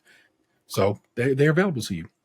Feel free, give us a call, 216-264-6311. That's 216-264-6311. We'd certainly love to hear from you. You can text that phone number as well. Something we discovered while we're recording Krème Patisserie, a great British Bake Off podcast with one NicJu. I do a whole ass show with this woman. I don't think y'all understand. Like, that's not just my buddy, my pal. Literally has met my family. Not like that. You know what I'm saying? Like, that's my people. And also, I do a whole other show with her. this trill, this real shit. Just in case it's your first time seeing us or hearing us, you know what I'm saying? Hearing us, not necessarily seeing us. I want y'all to know that's my dude. So don't ever get this. Friends IRL. Yeah, you know what I'm saying? So that's what's up with that. And thank you for that. But this has been your episode this week. And it's been a delight. Next week, special guest. Okay. It all works out. I'll just go ahead and tell y'all right now. It all works out like it should. And I don't know why I wouldn't. Next week's guest, the Black Arrow Tips, Rod and Karen, on our show. Hey. And I'm very excited for it. And I'm excited to chop it up with them. And then I'm at the same time super nervous to chop it up with them because it's like, what do I ask? What do I say? Don't be nervous. They're just so cool, regular ass people. They would love that they love that you're a fan of the show, but they also just want to chop it up with you. It's like regular. Well, I am excited. And return unfortunately, of Karen. The return of Karen. Karen was on episode 24 Karen Gold. It's very special to me. I think I will make it a point to throw that into the Patreon this week so y'all can have that because that's an old episode that is not available just for regular old download anymore. And so I will pull that from the archives and drop that to you, the patrons, hopefully tonight, maybe tomorrow. So it's all too good. Box got to have a tooth out next week, y'all, because his dentist on some bullshit and keep rescheduling him. So if he is on the show next week, he is going to be playing injured and coming off the bench with a sore ass mouth. Sans tooth. Yeah. So you be good to my man. Flu game Dan, he gonna be super wet, asking questions, being everywhere on the court. Don't get it twisted. My ass will push off with reckless abandon.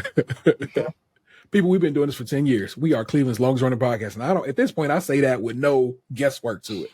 I have done the research. I have looked into it. Nobody been doing it as long as we have, continually and banging like we do. And I'm very proud of the work we do. And that is what's up. That is the 216's own Big Anthony. Tatum 216. Chesterfield Rockwell. The man of 1,000 nicknames. Okay. I got more. I'm still here. I probably missed the most episodes, but I'm still part of the gang. You made 2 children in the midst of this shit, bro, in these 10 years. Sorry. You're allowed to take some paternity leave in that situation. That's Lunchbox 2099. Do you think if I put this tooth under my pillow, the tooth fairy will come? I'll sneak in your I only house. get a 5, right? I got 5 on it. Oh, that's molar. Bitch. It's always. That's how we sing it in the Bay. Whenever the chorus goes, I got 5 on it, everybody in the crowd says, bitch. Like too short. Knowledge I didn't have, people. And now I'm just never going to unsee that or unhear it. It's definitely going to be that going forward. That is the homie NicJu. Beyond. She got a whole other podcast. It's called What's the Tea? It is glorious. It also is doing 10 years, celebrating 10 years this very month. And it's the dopest. It's my shit.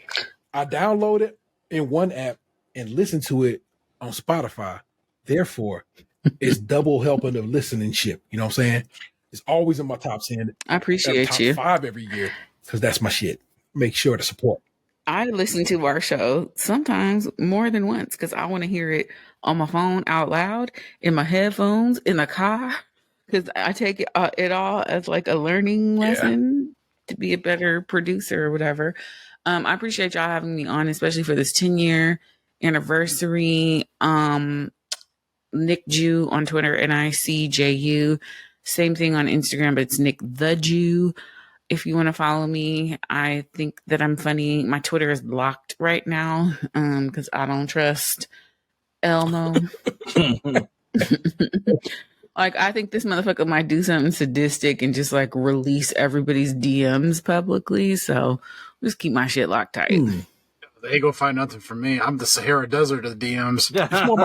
I mean, mine is just talking shit about people. It's more my bookmarks one got to be concerned about, but you know. What we're supposed to do. I bookmark stuff to read on the show, so there's not like there used to be some filth in there. There probably is some like way back, but I'm a Christian and I don't look at porn, and I have no idea what we were talking about for the first 15 minutes we were on. Put it like that. She really wants us to talk about penis. What else would you be embarrassed about in your bookmark? Shout out to Gigi with it's titties. Shout out to Gigi it's with the wack. 100% titties. I listened to the show. She was front earlier. She knows every arc of Dragon Ball Z. I feel like that's how you. I think that's how you meet people. I think maybe I should, because every year I'm like, I'm gonna start watching anime. I'm gonna start listening to jazz. I think if I did those two things, I would have like many suitors. If you're gonna start with jazz, Donald Byrd, just tell you, just gonna put that little whisper to you. And if you're gonna start with some anime, Kimi no Nawa, aka Your Name, and do I have that available digital? Do I have to do illegal activities to find it, or like download something? I'm very lazy. Pretty popular, and maybe maybe that'll be a little something that I'll send your way. We'll call it your birthday / you was a guest on my show. I don't have a Blu-ray player, and so I'm still holding on to the copy of whatchamacallit that you sent me. How do you not have a what am I going to do with you? What am I doing with a Blu-ray player? I have a hella DVDs. I have a DVD player. Okay, so I need to get. I don't have a gaming system that plays Blu-rays either. I have a Switch. Okay. So I need to get Nick a Blu-ray. But I don't also like. I have like a old school Nintendo too, so I'm just not a sophisticated enough gamer for a system that plays Blu-rays. So Memorial Day is coming up in like 2 weeks. They'll probably be practically giving them away at Best Buy. Oh, a Blu-ray player? Yeah, shit will be like $20. My birthday is coming up. I'll put it on the list. Somebody get me a Blu-ray player. Your birthday is like, all right, a Blu-ray player and size 10 shoes. Yeah. Your birthday on a Sunday this year? What kind of madness is that? I know. I was born on a Sunday. As was I. So how funny. Hence, you never watching porn. Yeah, right. You're a good Christian girl. I don't even know where you find porn. I am the internet Tayrell 713. It means I belong to the internet. I am still Tayrell 713. I'm just of the internet, on the internet. That is who I am. You've just been podcasting, and I know you loved it. We will catch you next time. You don't want no parts of this, Dewey Cox. You don't want no parts of this porn. Peace. What happened to your ass? It used to be beautiful.